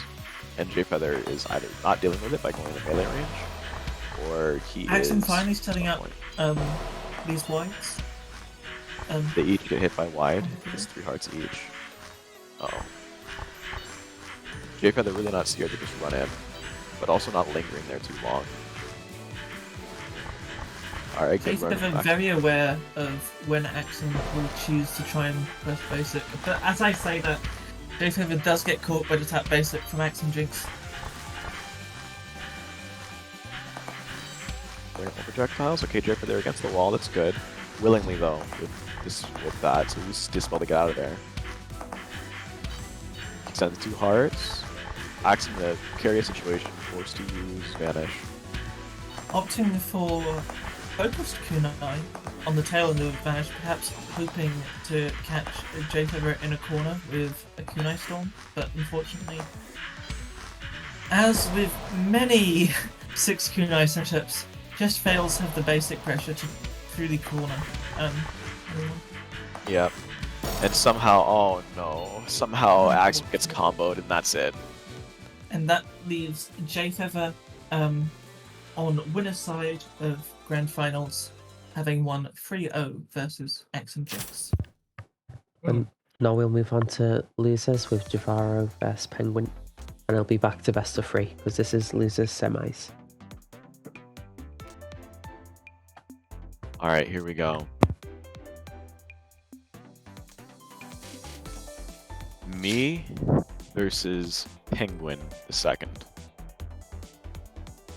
Or Penguin second is not the second. Perhaps a more competent hood player than myself, who Jahvaro faced early in bracket, and perhaps had a little struggle fighting, perhaps due to self-imposed restrictions on usage of the game's offensive specials, but struggled nonetheless. So I think this matchup will really come down to how confident Penguin is at dodging Frost basic pressure, and whether or not Penguin is very comfortable with baiting and knowing the safe zones for every variation of basic and potential layered formation that could occur. Yeah. Also, We'll see. execution. We'll see how this goes. I've been watching a lot of Penguin, so hopefully I will get some kind of idea on how I should be doing in this matchup. Alright, let me start throwing out the projectiles. Penguin wastes no time going in for some immediate pressure. I choose to stay still, and I don't get hit during it, which is good. Penguin immediately choosing to macro round most of Jahvaro's pressure, opting in very few situations to choose to stand through the basic storm, even if that might potentially give slightly more basic pressure in some scenarios. Yeah. Bring out more okay, more basic. Oh god. That said, the pacing of Hood is always a terrifying prospect, especially as we're starting to reach min-walls, and those charged basics can start to laser down the length of the screen, giving very little space to dodge kunais and move in general. Oh, he runs into my basic. Penguin not having taken a hit yet, however, managing to move fairly comfortably, managing to get a hit with tap basic at relatively close range for Hood in this matchup. Hoods often want to keep their distance from Frost due to the threat of Sunwave. However, Jahvaro hasn't really shown been seen this tournament to be trying to go out of his way for offensive pressure with Sunwave. Yeah, I've been playing a bit more reserved. However, Penguin does get hit, and I end up taking a card. I wouldn't call it comfortable. It was nerve-wracking, but I survived. Oh, okay. Projectiles coming out. Jahvaro macroing all the Penguin's options in that round start interaction. Just moving past anything Penguin could do before any projectile could reach.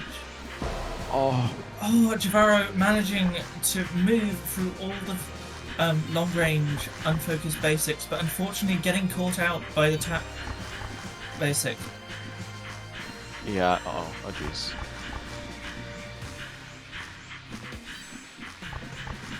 Okay, he's got a lot of projectiles spawned here. Flashbang goes off, so that was a little bit scary. My eyes are adjusting a little bit. But I survived.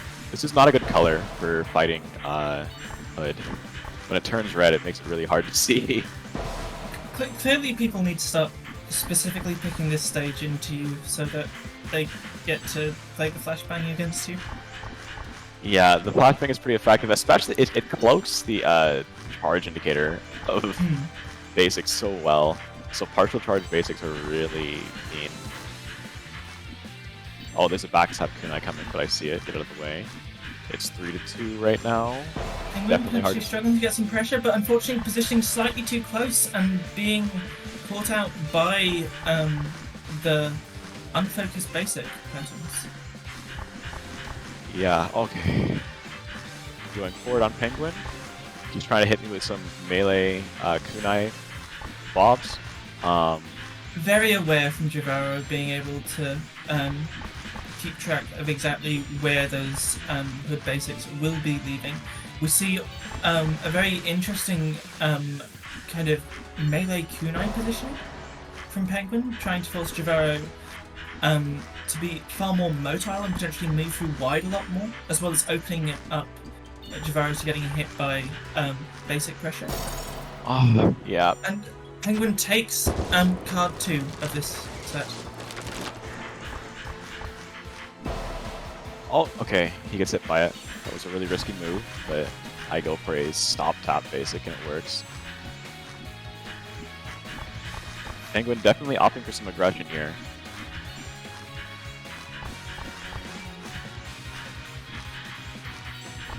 Ooh, that was really close. I took a big risk throwing that basic out. It's been really magical to see Penguin's Hood's aggression develop as they've developed as a player. Yeah. It's grown so much from being fairly fundamentally flawed at the beginning to being fairly strong now. You talking his journey as a general player? Yeah. I would agree. His Hood is very fundamentally solid. Also, I didn't mean to cut you off. I was just wondering. Oh, no worries. But I'm throwing out. Oh no. Okay. Ooh! My screen, unfortunately, probably didn't display exactly what the players saw there, but it looked very much like Jerome might have had to do a fast-paced micro through a unfocused kunai. Yeah. And Jahvaro takes his first game, without dropping a heart in that final card. Alright, there we go. So...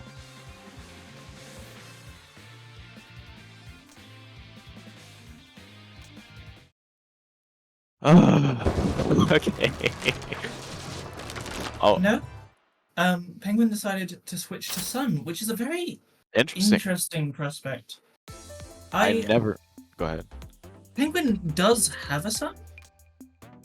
I'm not sure I have ever seen Penguin take it out in tournament before. If I remember correctly, I believe Penguin likes playing Sun into the Hood matchup because of a dislike for the Hood mirror. But I'm curious to see what Penguin hopes to do with Sun against a Frost. I suppose a Frost specifically restricting themselves to not using Stun Wave and Roll could have some trouble. But Jahvaro is a very experienced player at this style of play. As much as it might seem like Jahvaro throwing, and don't get me wrong, he is by not using defensive specials. This accusation. He is the best at doing it, and will forever be the best. Oh my god. Okay. Oh, I got all confused. It's Penguin's bribe to get friends in on commentary to distract Jahvaro does appear to be working out. As I survived that. My word! Wow. No way.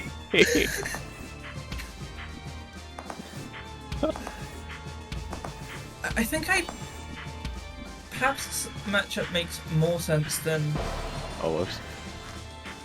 initially thought, given that Jahvaro's main offensive tool, not using Stun Wave at all, is pure basic pressure, and as a frost, that slows down your movement greatly to actually be able to navigate through Sun setups. Yeah. It's definitely. Oh. Aw.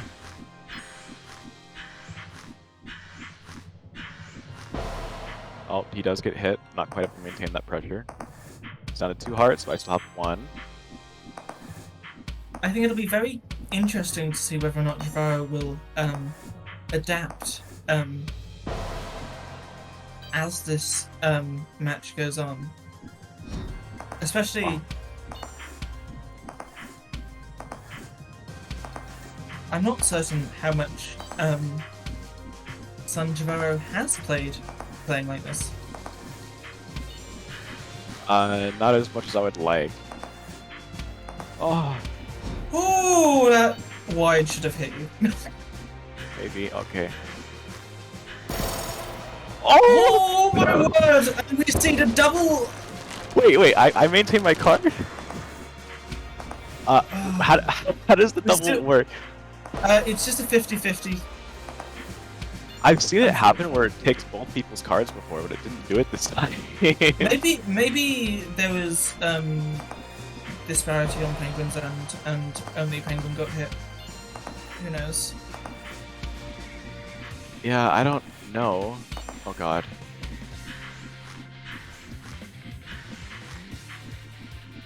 I guess, does it count that I lost that card? I would have to ask Northan to adjudicate that. I'm presuming that it doesn't, but I would think that it would. What do you think, Moth? We've never said it does before, and it's not in the rules. But I think we should maybe think about adding it to the rules by now. Yeah. Because that is not fair at all, is it? I think my vote would be that it's a loss for both. Yeah, you can sack a card if you want to, or sacrifice a card. Yeah, so I'm down to 1 card. I think.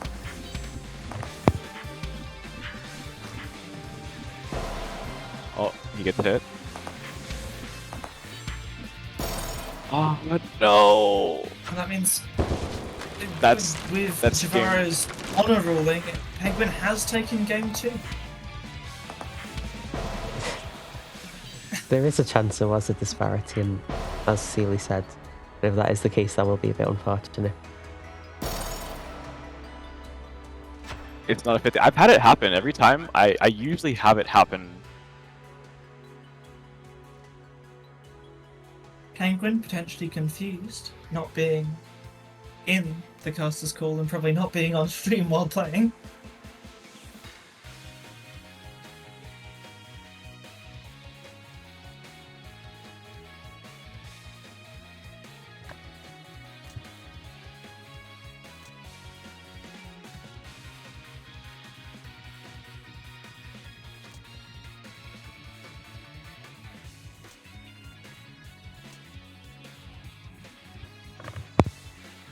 Alright. I'll be very curious to see whether or not Jahvaro is able to adapt this match. We'll see.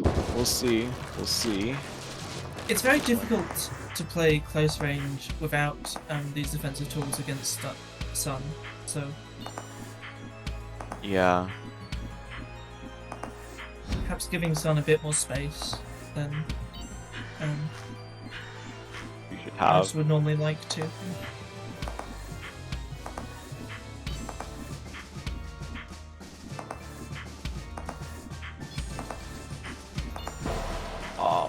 Oh. Messed me up. Oh, he gets hit there.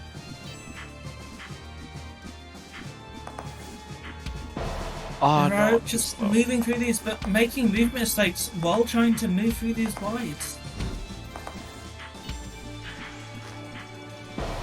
No. And getting caught out by the diamonds and not quite prepared for the pattern and not solving it fast enough.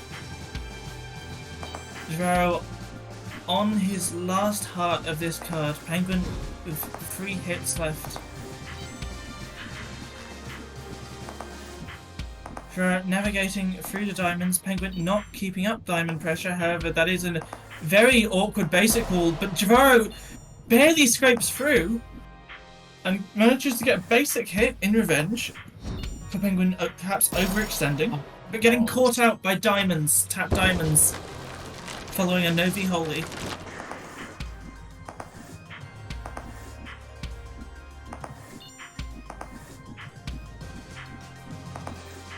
Penguin doing an excellent job of just macroing a lot of Jahvaro's attempts to pressure a tool with basic.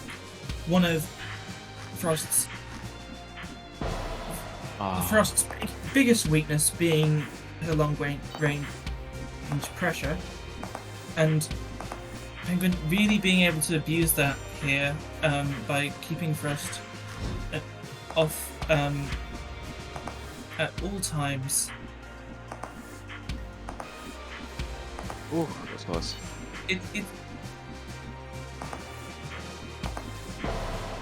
Oh, he gets hit.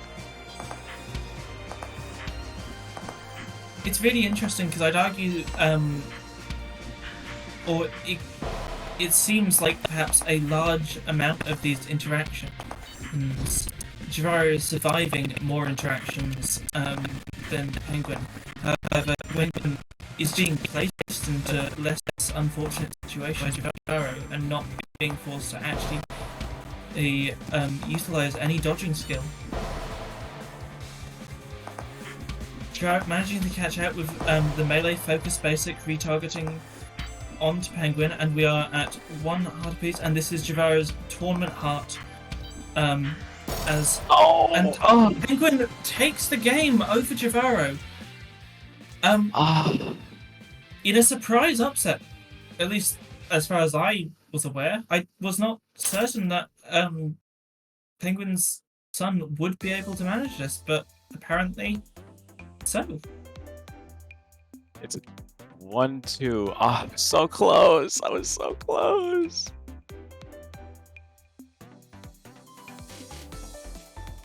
Ah, man.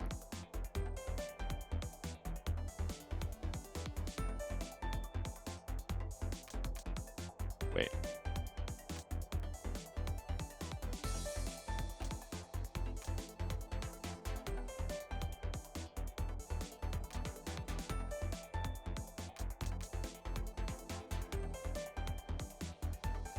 Yeah. Ah, so close. I believe this is a new highest placement for Penguin. Penguin Yeah. formerly managing to get 4th, 1 ATM, but I accidentally used DS in this in this tournament. Not true, Axem. I used it with Frost Basic and Defensive.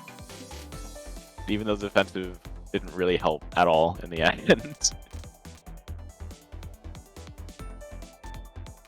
Oh my god, I was so close. If I didn't make that mistake on the diamonds, I still haven't gotten good enough at dodging diamonds. That's the one skill I need to work on. Well, one of many, but...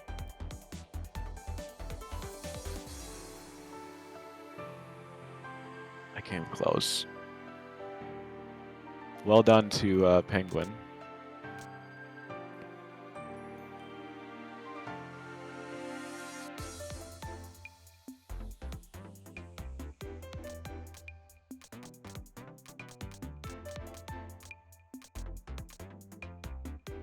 I've not seen these two players play at all, I don't think.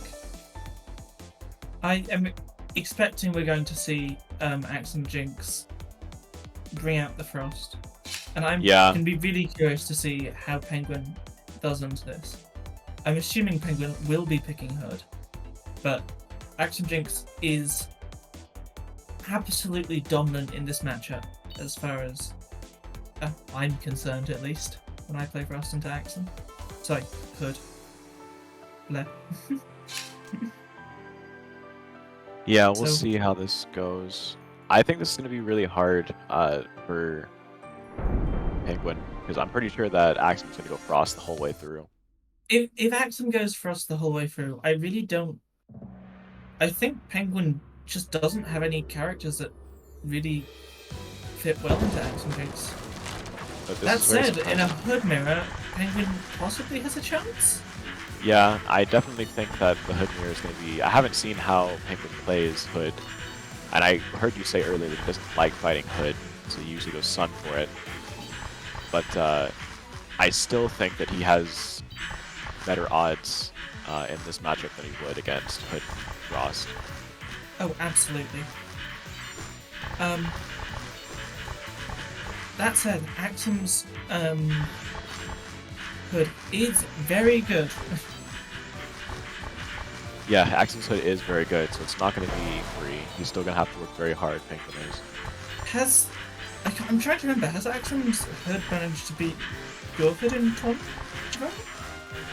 I don't really play Hood very much in tournaments, but I imagine Axem could beat you with Hood regardless of character.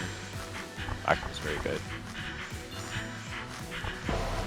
And we see Axem not having taken a hit in this match, while Penguin immediately down 3 hearts before minerals, and forcing out the DS as one of the players is uncomfortable to dodge that situation. DS is on cooldown for Axemjinx, giving Penguin the first hit. Oh, and he But gets hit by one. unfortunately, Penguin just walks into wide.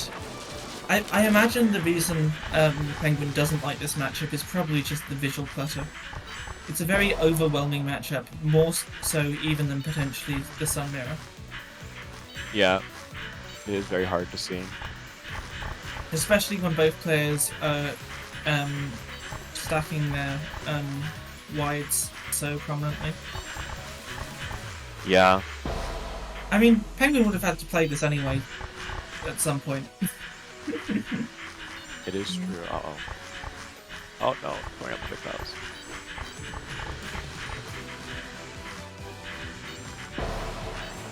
Does get hit with basic. Ah, he gets another one.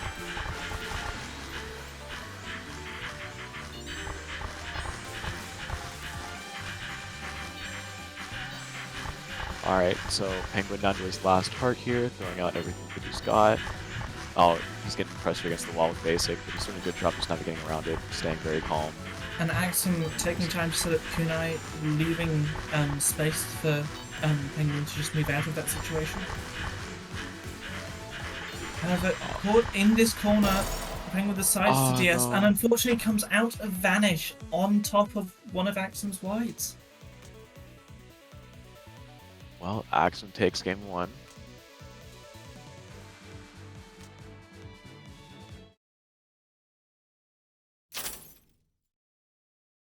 I'm curious what's motivated Axemjinx to try and play Hood in this matchup. Is it potentially warm-up for the run back against Jay? It is possible. That actually is a good thinking. He could be anticipating that that's going to be more important because he already has Frost in his pocket. And I do think that Hood might be a very valuable character for him going into J.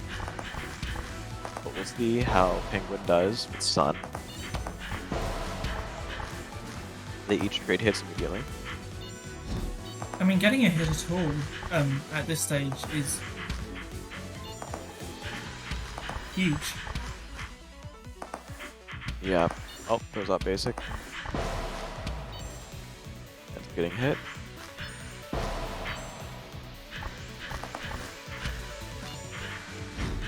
Oh, alright, Dispel's been burned. And Penguin goes in a little bit more aggressively now, but nothing comes of it. Goes back to avoid all projectiles from Axem.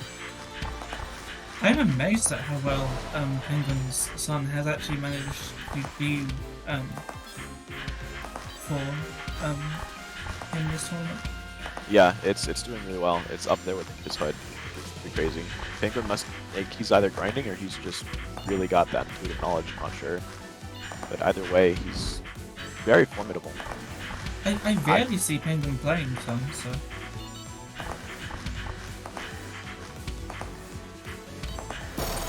Oh, but Penguin is Oh, getting hit by top basic. Caught by tap basic. This isn't free for Jahvaro. I mean, not for Axel. He is getting some hits here. Is working hard to get his own hits. I think he still is looking more comfortable than Penguin is in terms of his ability to win this. But there's been a lot of bonk movement around wide, and Penguin's been able to get a few wide snipes in a bunch of scenarios.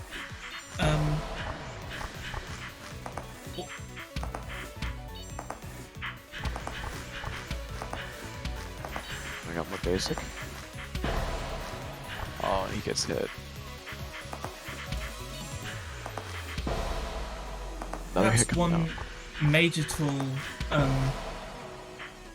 coming from Hood for Penguin is perhaps the comfort and level head Penguin is able to keep when stacked on top of an opponent, which is really important if you're playing Sun, because if you want to wall at a longer range, you're leaving yourself open to being rushed down. So you're going to be constantly forced into melee options, even if Sun's melee options are stronger than Hood's. You're going to be used to people trying to press you at closer ranges. Uh-oh. Oh, nice. Diamond, stop everything. Oh, but he puts us in the Ooh. corner. I'm almost certain that Kunai Trap wasn't intentional to catch Penguin, but it certainly did. Yeah, I don't think it was either, but Penguin put himself in that position. I don't know how he did it so fast. I thought the setup wouldn't have worked, but it just happened. Does get hit by the bottom of basic. In a dangerous spot here.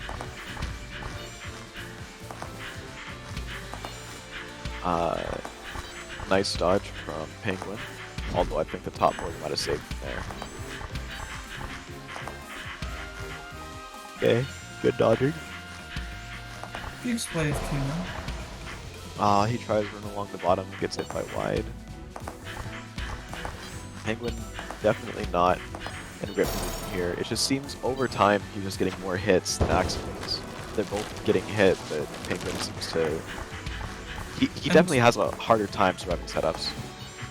No, absolutely. I think Penguin's net is potentially starting to experience some level of nerves. Some of these bonks are starting to look a little uncomfortable, and commonly backing into situations which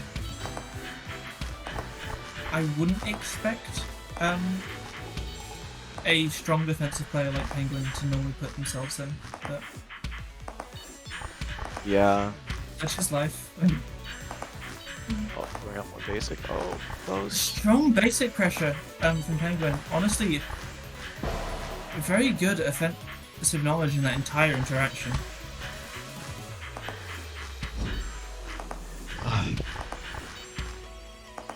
Okay, scary places to be. Alright, gets hit with basic, that's good. We got more projectiles.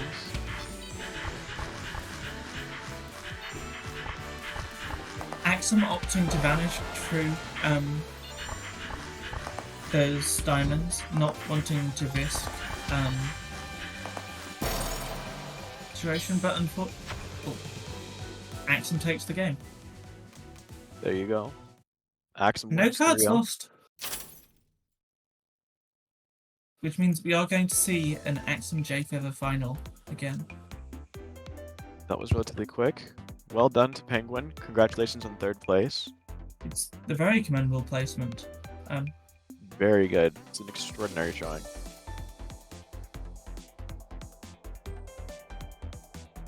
So now it's a repeat of the last ATM's grand final with Jahvaro vs Axemjinx.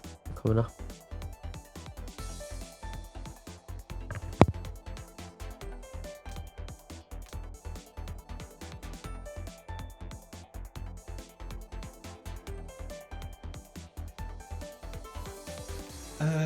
Is Jay Feather here at the moment? Or I think he's just taking a bit right now. On the sun now.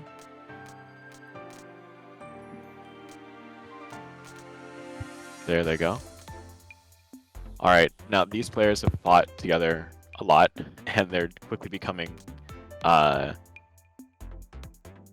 of the resident matchups in MNS. Do you ATM. have the document up, Muffin? Are you free to quickly check how many finals in recent history have been Axem? Jay? I can't check how many finals, it's not actually that advanced. Okay, I will, I guess, skim through some of more recent placements, I guess. I do know they fought 7 times in the last 8 tournaments, if that helps. A lot of time fighting. Mm.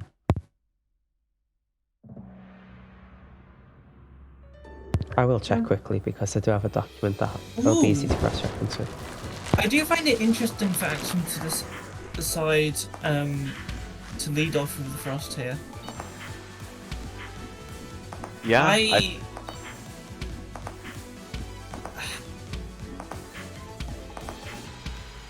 is Axem's best character.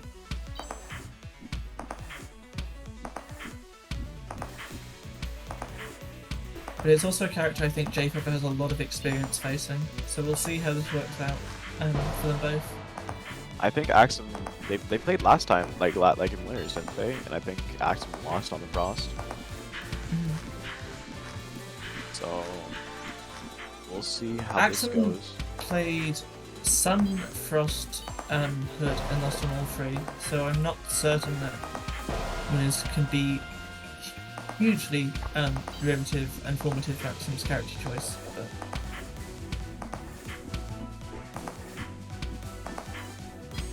I don't know. I think. Huh? I was going to say opting to use the roll to reset focus positioning. But Yeah. I mean, roll is a very good tool, and I think Axem could definitely make a lot of use of it. Roll lets you bypass a lot of the setups just like that. Bypass a lot of the setups that Sun puts down, and you can get right in her face.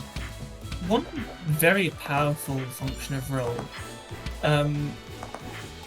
is the ability to preserve combos while fully redirecting your reticle. Because obviously with stutter stepping, you're only able to keep up your opponents partially.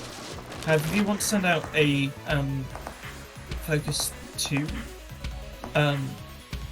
or focus 3 on directly at your opponent, normally your best chance is to roll out of an earlier part of the combo. You can do it without rolling, but you're a lot more stationary when you do that. Getting a good angle and also throwing it directly at them is where roll is exceptional. But I do agree it makes it easier.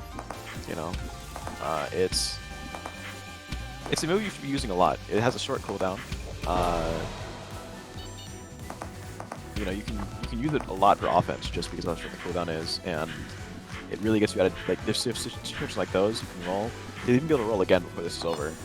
Yes, Assuming that you're better Jahvaro, at it's a move you should be using a lot. Yes, I'm speaking generally for Frost. But I digress. It's a good move. Oh, throwing out one basic. Axem managing a wonderful roll through those 2 basics earlier. Just confident movement, and currently untouched at small walls against Jay Feather, with 1 hit remaining to take this card. Oh, but you guys Unfortunately, hit it down. bonks into wide now that we're paying attention. Yeah, but then Jay Feather tries to take advantage of some close range shenanigans and ends up getting hit by a passing basic. Alright, Axem going in. I'm seeing Axem rolling a lot, or like rolling kind of close. It looks like he wants to threaten, but he keeps going for wide instead of defensive, which is fine. Wide works, and even got a hit earlier with it. But if you It's don't... less committal in case Sun tries to snipe with wide or basic, I guess.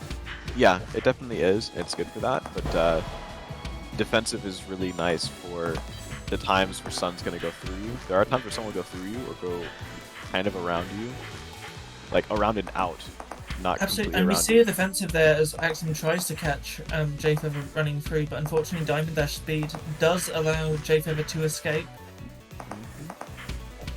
Alright, and we are seeing... on- Oh, Final card of this set, with Axem still untouched, but Jahvaro has turned on that defensive mode that all Frost have, even former Frost mains.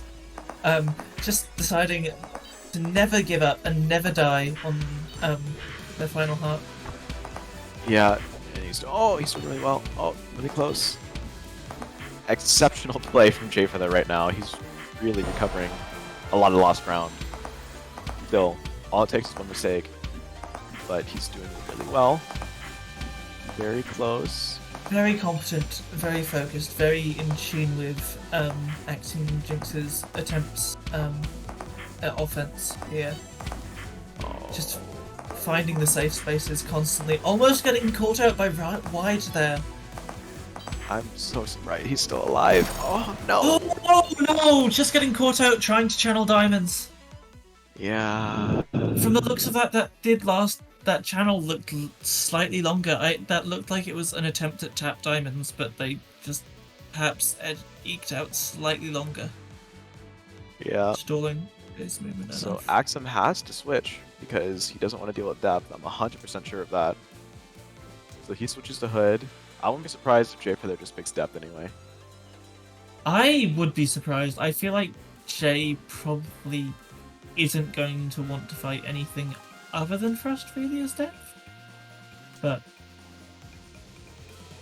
I could see him going Frost into this matchup, but I feel like Jahvaro... I don't know, he might just go depth. I don't know, he could go either.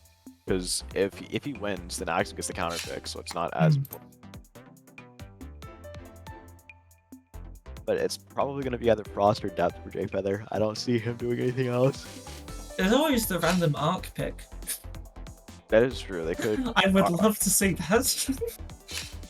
Arc has just kind of come out of nowhere occasionally. But we do see Jahvaro on Frost. That makes sense, honestly. Yeah. They play this kind of game of rock, paper, scissors, where whoever gets the first set is in a phenomenal advantage state, having access to character counter picks for the rest of the set. Yeah, it's definitely dangerous. I mean, That he's said, behind it on the first certainly game. is a matchup that Axemjinx can win. Oh yeah, definitely. He can come back if he can. Oh, go ahead. We have seen some very tight Frost Hood games this ATM. We have. I think pretty much every game's been really close. I think the one maybe against Tome versus Kaiyoti, that one was less close. But I don't think it was free either necessarily. Hood is a character that is never free to fight, regardless of how strong your matchup is into her. The easiest one to think of is Storm, but I would say that any character can be like that, but other contenders would probably be... I absolutely love that redirected basic from Axemjinx to try and trap Jahvaro between a basic and the backstabbing kunai. Yeah, uh-oh. Oh, jeez. Okay, good survival from Jay. Throwing up more basic. He dives in a little too hard there and misses his Oh, mark. catches Jay out with a tiny partial charge on that basic. Good wide from Jay. If they're trying to Ooh. micro, but move around a little And too we much. are 1 heart apiece. My question is, do we think this is going to go to Minwalls?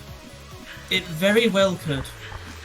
It definitely With could. neither player really wanting to take many risks, potentially. That said, Jay is a very aggressive player, especially in this matchup.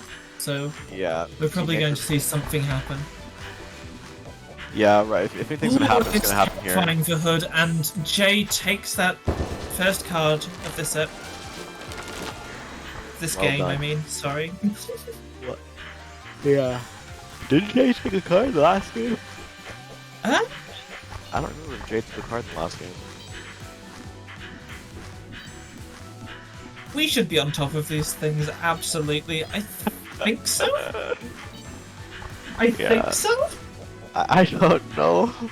Well, I don't know. Okay, well, it's the first card of this game. That's a true statement.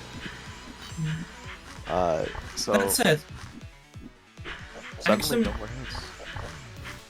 Axem was playing a wonderful game of keep away against Jay, but Jay just surviving there allows this situation to very quickly switch. That wide was incredibly threatening. Axem managing to get a hit, but Lingering we are wide. back at 3 hearts apiece. Yeah, they were surviving really good for a while. Now they're in the mid game, but it seems like their dodging has really picked up. Okay, dangerous spot to be. Wow, projectiles. Jay's Frost offense is honestly phenomenal. Oh, are we seeing... We're seeing some lag now. Okay, so Jay Feather's dodging out of the way. What was that? Okay. Sure. We'll let it slide. Yeah, Hood had For now. a muscle cramp. Oh, Amazing roll in wide from Axemjinx there. Catching every option Hood could have managed. Sorry, amazing roll in wide from Jay. Both of these players are Frost players. Whenever I see a Frost do something, it's one of them. Yeah, that's how it is. Okay. Careful. Oh no, Jay Feather ends up getting hit. This is bad. He doesn't want to lose his advantage. Oh, shoot it! He misses! Oh no. That time was actually hittable. It wasn't a frame perfect thing. So he did not land that, which is unfortunate. With the quality of play I think we're seeing from these two players at the moment, I would not be surprised if Axemjinx is able to bring this to bracket reset. He's working on it. He managed to get another card from Jay. Very hard fought, but he's sticking with it. And if he can win in this counter pick matchup, it gives him a decent bit of advantage because this is a counter pick, and Jay Feather's supposed to win it, and maintain his. I imagine they will likely just run this back exactly if Axem wins regardless though. I So wouldn't be surprised. it's still Oh. one game closer. Oh my word, that should have... Yeah. Unfortunate Cade stun from Jay Feather. Oh, jeez. Okay, good roll.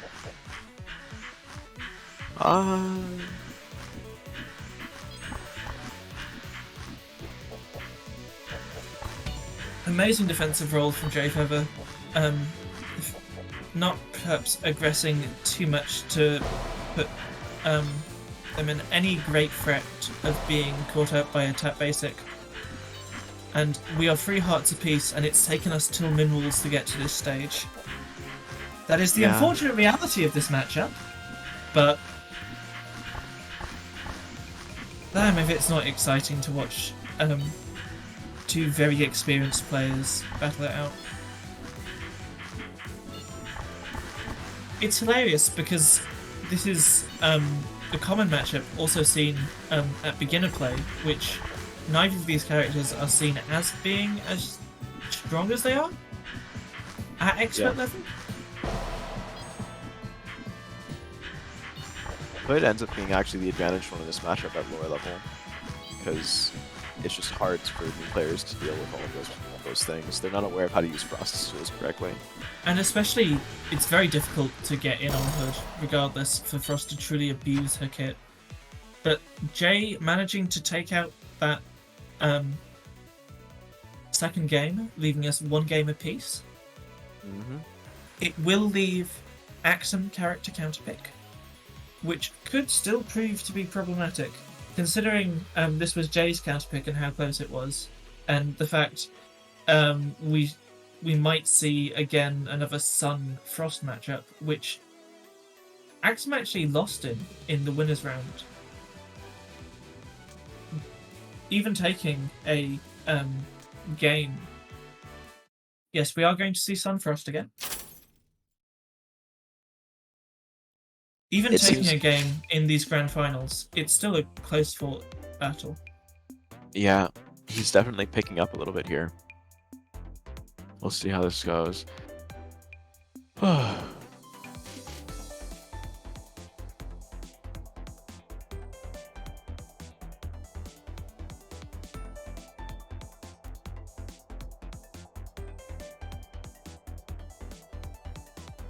I hope we see back at reset. There's a chance we could see this set go the full mile, 5 games, if we're lucky. 10 or game. unlucky for the player's sanity, perhaps. Alright, let's see what we got here. Uh-oh. Immediate tap diamonds on round start from Jahvaro. An Axem bonking to a stray wide. You never like to see it. It's always such a shame. Look at these. The projectiles. Alright, it looks like Jahvaro's playing a bit more defensive this time. Well, he's always been playing that way, actually. I think Axem's always been used to the Tome. But he is getting hit by Sun's range. This time, I would say that Axem's not playing quite as aggressively, although he is looking for an opportunity going in here a little bit. He's maintaining center stage. I don't know if he just wants to, he was trying to chase and it didn't work out, or if he just wants to maintain center. It looks to me, based off of what I'm seeing so far, that Axem is not too interested in trying to go all the way in. However, I feel like Axem has been trying to play a more defensive game. Catching the stun, well done to Axem. perhaps maybe unsafe? I don't know, you're the Frost main. You probably have better insight into that. I think a roll would have been safer, but I mean he made it out, so it works out. He got the stun right as the basic came out, and usually when that happens, you have just enough time to run out. But a roll is safer.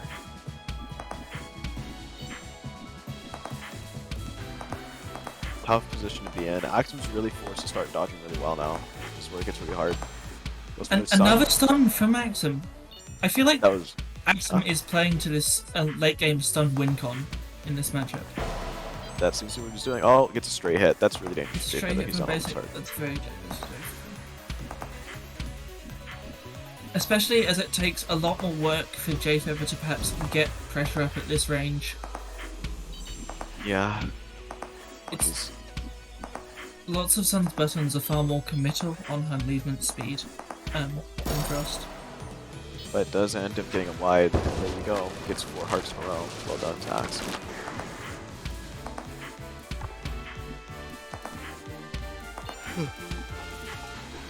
Oh, that's it. Not quite enough.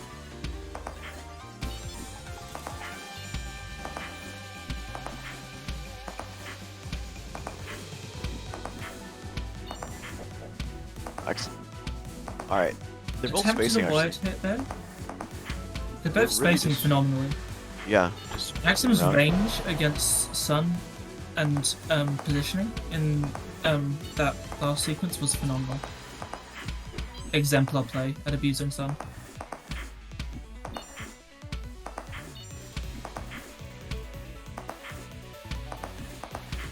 Okay. Good aggression, not quite enough.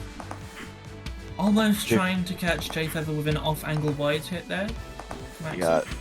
Jahvaro is definitely fearing those wides. Axem's getting a lot. Axem's really good with wides. He's like I remember he's very good at using wide at the right times, and I'm seeing it pay off constantly. I think most of his hits actually on Jahvaro have been from wide. Axem really looking to be in a very strong flow state here, and seems very dominant this card. There's another wide. Good one from Axem. And this is looking good for Axem so far. Jfeather has been consistently getting hit when he tries to cross up Axem on the side. I know Jfeather does not want to move around very much. He's uncomfortable with that because he knows the wide's going to hit him. He's trying to stay really close now that he doesn't have stun. But he has to back off now. Jfeather really struggling to deal with Frost. And Axem catches with a final stun wave. Well done to Axem. That is 2-1 for Axem. Jfeather gets a counter pick.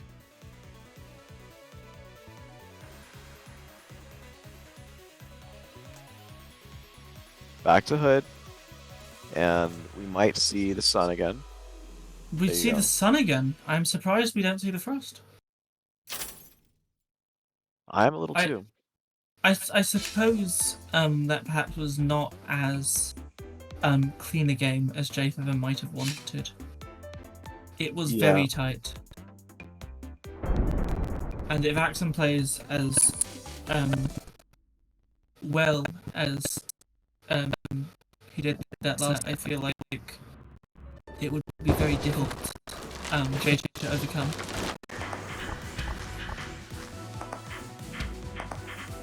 Okay.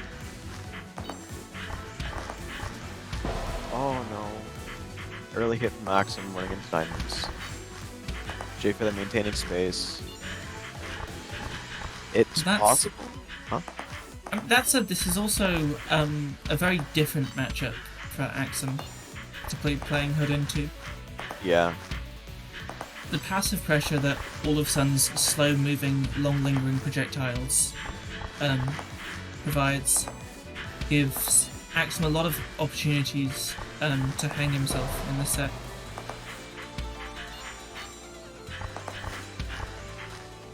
I'm wondering if Jfeather is sticking with Sun because he's not looking for as much aggression. He isn't going in as much as I would expect. And in this matchup, this is a matchup we want to go in more. And we do see him rush in sometimes, but he keeps going out, he keeps leaving. So he's going for like burst hits and melee, but he doesn't just try to invalidate the entire time. Maybe a little bit here. Maybe I think that's probably true. Just stalling to minerals where Sun does have a very strong melee presence against Hood.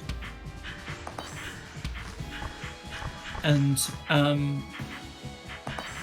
she can utilize perhaps one of her strongest tools against Hood being her basic and crossing out space for Hood to escape to get into effective ranges.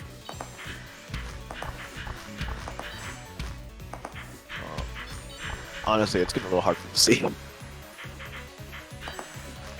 Let's see. So the walls are closing in now. More guys coming.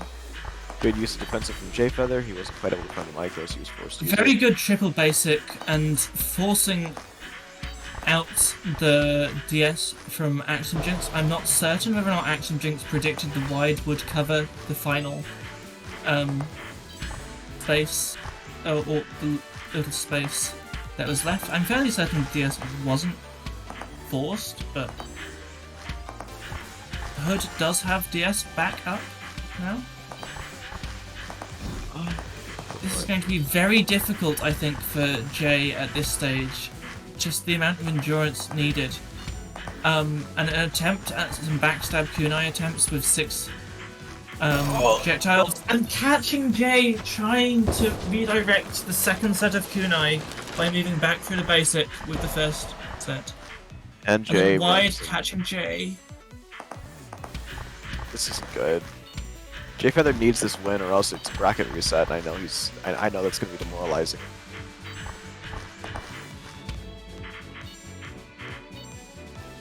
Dangerous position to be in. Does get a hit with wide. I mean, Axem needs this for the bracket reset and to demoralize Jay. I mean, Axem is coming through with a lot of momentum on this losers run. It could be a huge shift if Axem manages to get this.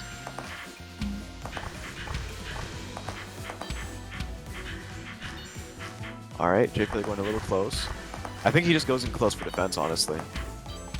He does cut off movement. I agree with what you were saying earlier. Cutting off movement with his basics wide, but I see him going a lot when things are a little dangerous.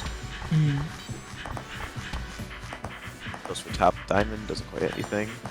Good option going down, doesn't have to micro that way. Does get a hit with a wide. Axem is 1 heart. I know both these players are tired. It's a lot of intense fighting, and it seems to always go to part 3. Absolutely. That said, I would have loved to. I think from the quality of play we're seeing from these two players, I wouldn't be surprised if we saw an identical grand finals. Even if we had other experts joining the tournament like QP. Yeah. I mean, this is a masterclass of how to manage their respective characters in consistency and defensive prowess, and opportune risk taking. Nice. Basic catching Axem. Last card. Jahvaro really needs this, so they can avoid the bracket reset. This game is timing. Very scary. The stakes feel so high for Jahvaro right now. And Jay still has another set. If Yeah, push comes to shove, but that's definitely a harder hill to fight from. Axem seemed to somehow gain some. He's doing better than he was in winners. I don't know what changed, but some time to think has really helped him. Axem's play looks significantly more focused. There's a lot less movement mistakes, and I feel like Axem is just overly more aware of where all the oncoming projectiles are on screen. I also think Axem's offensive play has slightly improved, but Yeah. Axem feels locked in at this stage, and that's going to be very tough to fight. That said, Jahvaro does manage to take this game, bringing us to game 5 of our grand finals set. Jahvaro on the winner's side, Axemjinx coming from losers, having lost to Jay 3-0 in probably what was quite a commanding victory on the winner's side. I really wonder what Jahvaro's going to pick. Honestly, I think Sun is the safest bet. I think Jay should stick Sun. Yeah, I Jay could like mix up and go depth. I don't think it's right. I think Jay just needs to stay Sun. Yeah, Jay stays Sun. Jay has a chance to beat Axem's Frost as Sun. That said, Jay could also run Frost. He could run Frost, but if he runs Frost, then Axem goes Axem depth. has access to depth, yeah. I do think that honestly, the Frost Depth matchup is not as bad as they think it is. It's absolutely not as bad as I think a number of people believe it is. It's still hard. As myself, but... I agree that it's hard, but I think it might be a worthwhile choice for. I think Jay should pick Lich, which He might. I think Lich is the right pick. I completely forgot about Lich. The problem with Lich is how confident Jay will be at fighting Hood. But Yeah. I feel like Lich does well potentially into Axem's Frost and Depth. I think it would be good too. Well, It's just- which means because Axem has proven that Frost that they are able to invalidate Sun as a character. Oh, Jahvaro going depth. Okay. If Axem had a Storm, now would be the time, and I think he has played Storm a little bit, but I don't think he Axem has the does have a confidence. Storm, but I don't know if Axem has the confidence. Yeah. Oh, Axem you're- is probably considering playing Storm, looking at that statement. Yeah. I will take the high ground and stay. I wonder what the low ground is. Storm. It's absolutely Storm. I'm pretty sure it's Storm. I honestly think Jay would do fine into Axem Storm. I think so too. I think that the matchup is bad for depth, but I don't think that Axem has enough practice on Storm to be able to do it. Absolutely. Yeah, I think Axem just isn't there for Storm, and that's understandable. It's very hard. That said, this is still a very difficult matchup for depth. Ultimately, Yeah, it just requires a lot of consistency, and Axem's offense is very strong. Jayfeather just pushing amazing pressure by Jayfeather. That entire sequence was phenomenal. Really From was the wide to great, catch the catch any attempt to try and cross up Jay. Jay's having a really good showing right now. I didn't think that I thought Jay would struggle a little bit more to get early hits because he doesn't like using shotgun. He doesn't play for, like... Basic is a very setup. strong tool to get hits if accompanied by wide for closing out gaps and causing slight hesitations. Yeah. But no Jay's draw, movement has just seemed absolutely phenomenally confident this game. It has. So It's far. been really good. I've been liking what I'm seeing. The only thing that I think Jayfeather is struggling with right now is shotgun. I'm not agreeing with his choices in shotgun, but everything else that he's doing is better than what I would be doing. I'm absolutely just- fine with Jay's shotgun choices at the moment, so I think we'll have to agree to disagree on that matter. I'm not a depth player, so take it for what you will. There are Jayfeather obviously a is- few scenarios Jay could be pressing shotgun, but one thing shotgun does is it does also slow down the pace that you're able to press your opponents. Because once you've pressed shotgun, you've kind of limited yourself to being able to continue a setup because you no longer threaten pressing shotgun. Yeah. Oh, nice shotgun. There we go. There's one from Jay.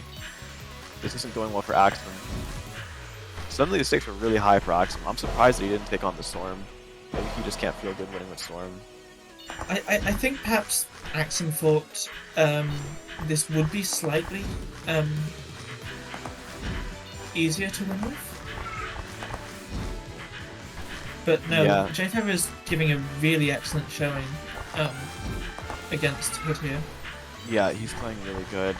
Like, there's just so Axem much. conserving the S in that interaction, which was interesting. Well, he has it now. He probably would have gotten it back by now, but still good. There we go. He uses it Oh, now. amazing basic usage. The fact that Jayfeather's playing managed to incredible. cover that in time, that's... I think this is the best depth I've ever seen. Yeah, the Jayfeather's play, like, for a non-setup, like, for not playing as much setup, this was really, really, really incredible. Amazing games. That even if we didn't see a bracket reset, that was a phenomenal set from both players. The back and forth and character counter picking we saw. Axemjinx taking the first game, but Jayfeather managing to claw his way back. Well done to Axem. I mean, Axem and Jay. Yeah, well done to both of them. Well done to everyone in this tournament. There's been a very strong showing, I think, from many players. Penguin managing to get all the way to third place.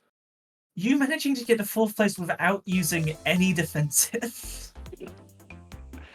Yeah, I got close to third with it. I was hoping to get at least up to there.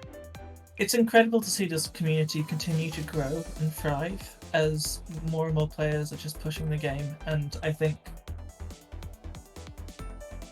that was a breakout performance for Jay's depth, and I would love to see it in future tournaments more. It's a lot of work to bring. I know I can say as a depth player myself. Oh, I'm just tired. That was exhausting. Absolutely.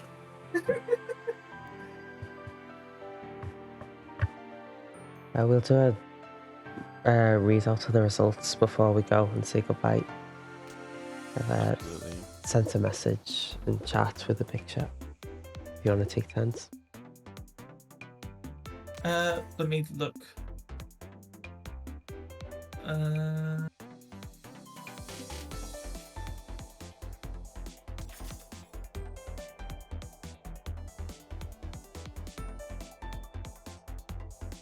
Some server. Mothman. Oh look, my shield's missing too. All right, well, go ahead. You go ahead. All right, well, tied for 7th, we have Naturalpoem on Arc and Shadow Pelt 721 on Dreadworm. And Mothman's going to take turns, so it's your turn now. Oh. In tied for 5th place, we have myself and Kaiyoti. Kaiyoti, a Solar Frost main, and having an excellent set against Penguin this tournament. Unfortunately, still not able to clench it out slightly, and myself playing many different characters and having a massive nail biter with our 4th place Jahvaro, my co-commentator. Yeah. I do manage to get there in 4th place, and end up losing narrowly. Game 3, double card loss in 1 round actually, to Penguin the 2nd. And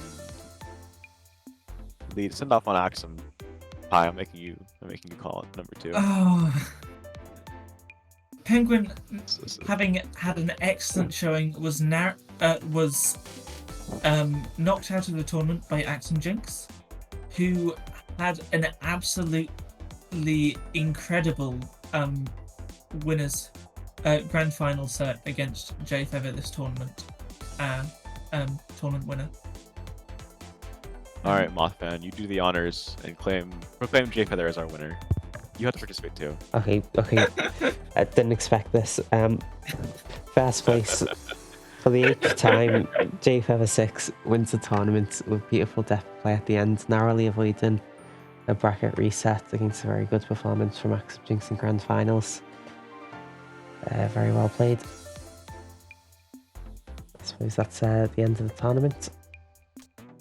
See you all in 2 weeks. Thanks Thank all you for all for coming. participating. I have a question. Why is there a little frost in the bottom left corner? That is because this is a 9-person tournament, and so having a top 8 is kind of exclusionary. So we have a mini Tome. Wait, what? That's Tome. Because we've had top 8. Tome? Yeah. Yeah, because it's top 8, and if there's 9 people, it's very rude to just exclude one person, I feel like. Oh, well, I didn't know that was Tome. He doesn't have a name. We should have absolutely told. 9th place, we have Tome in the corner there, making a little cameo. Good job. Thank Good you job, for coming. Tome. It's nice seeing some spellbound participants. All right, congratulations, guys. I hope you guys all arrive for ATM2. Or sorry, not ATM2, ATM 82. I want to play more MS, so you guys better play. I got 4th place this time. Maybe I'll be able to get 3rd. I'll try. All right, well, Best of I luck don't with that. sorry. Huh? Best of luck with that. I did my best. I tried my hardest. I really did. It's very fun to watch, at least. Well, thanks for hosting, Mothman. We appreciate it. Are Yeah. you going to be our host for the next one? I should be, yeah. All right, sounds good. Well, Thank you. I don't really have anything else to add. I'm running out of things to say. My commentary has been off this week, so Bye.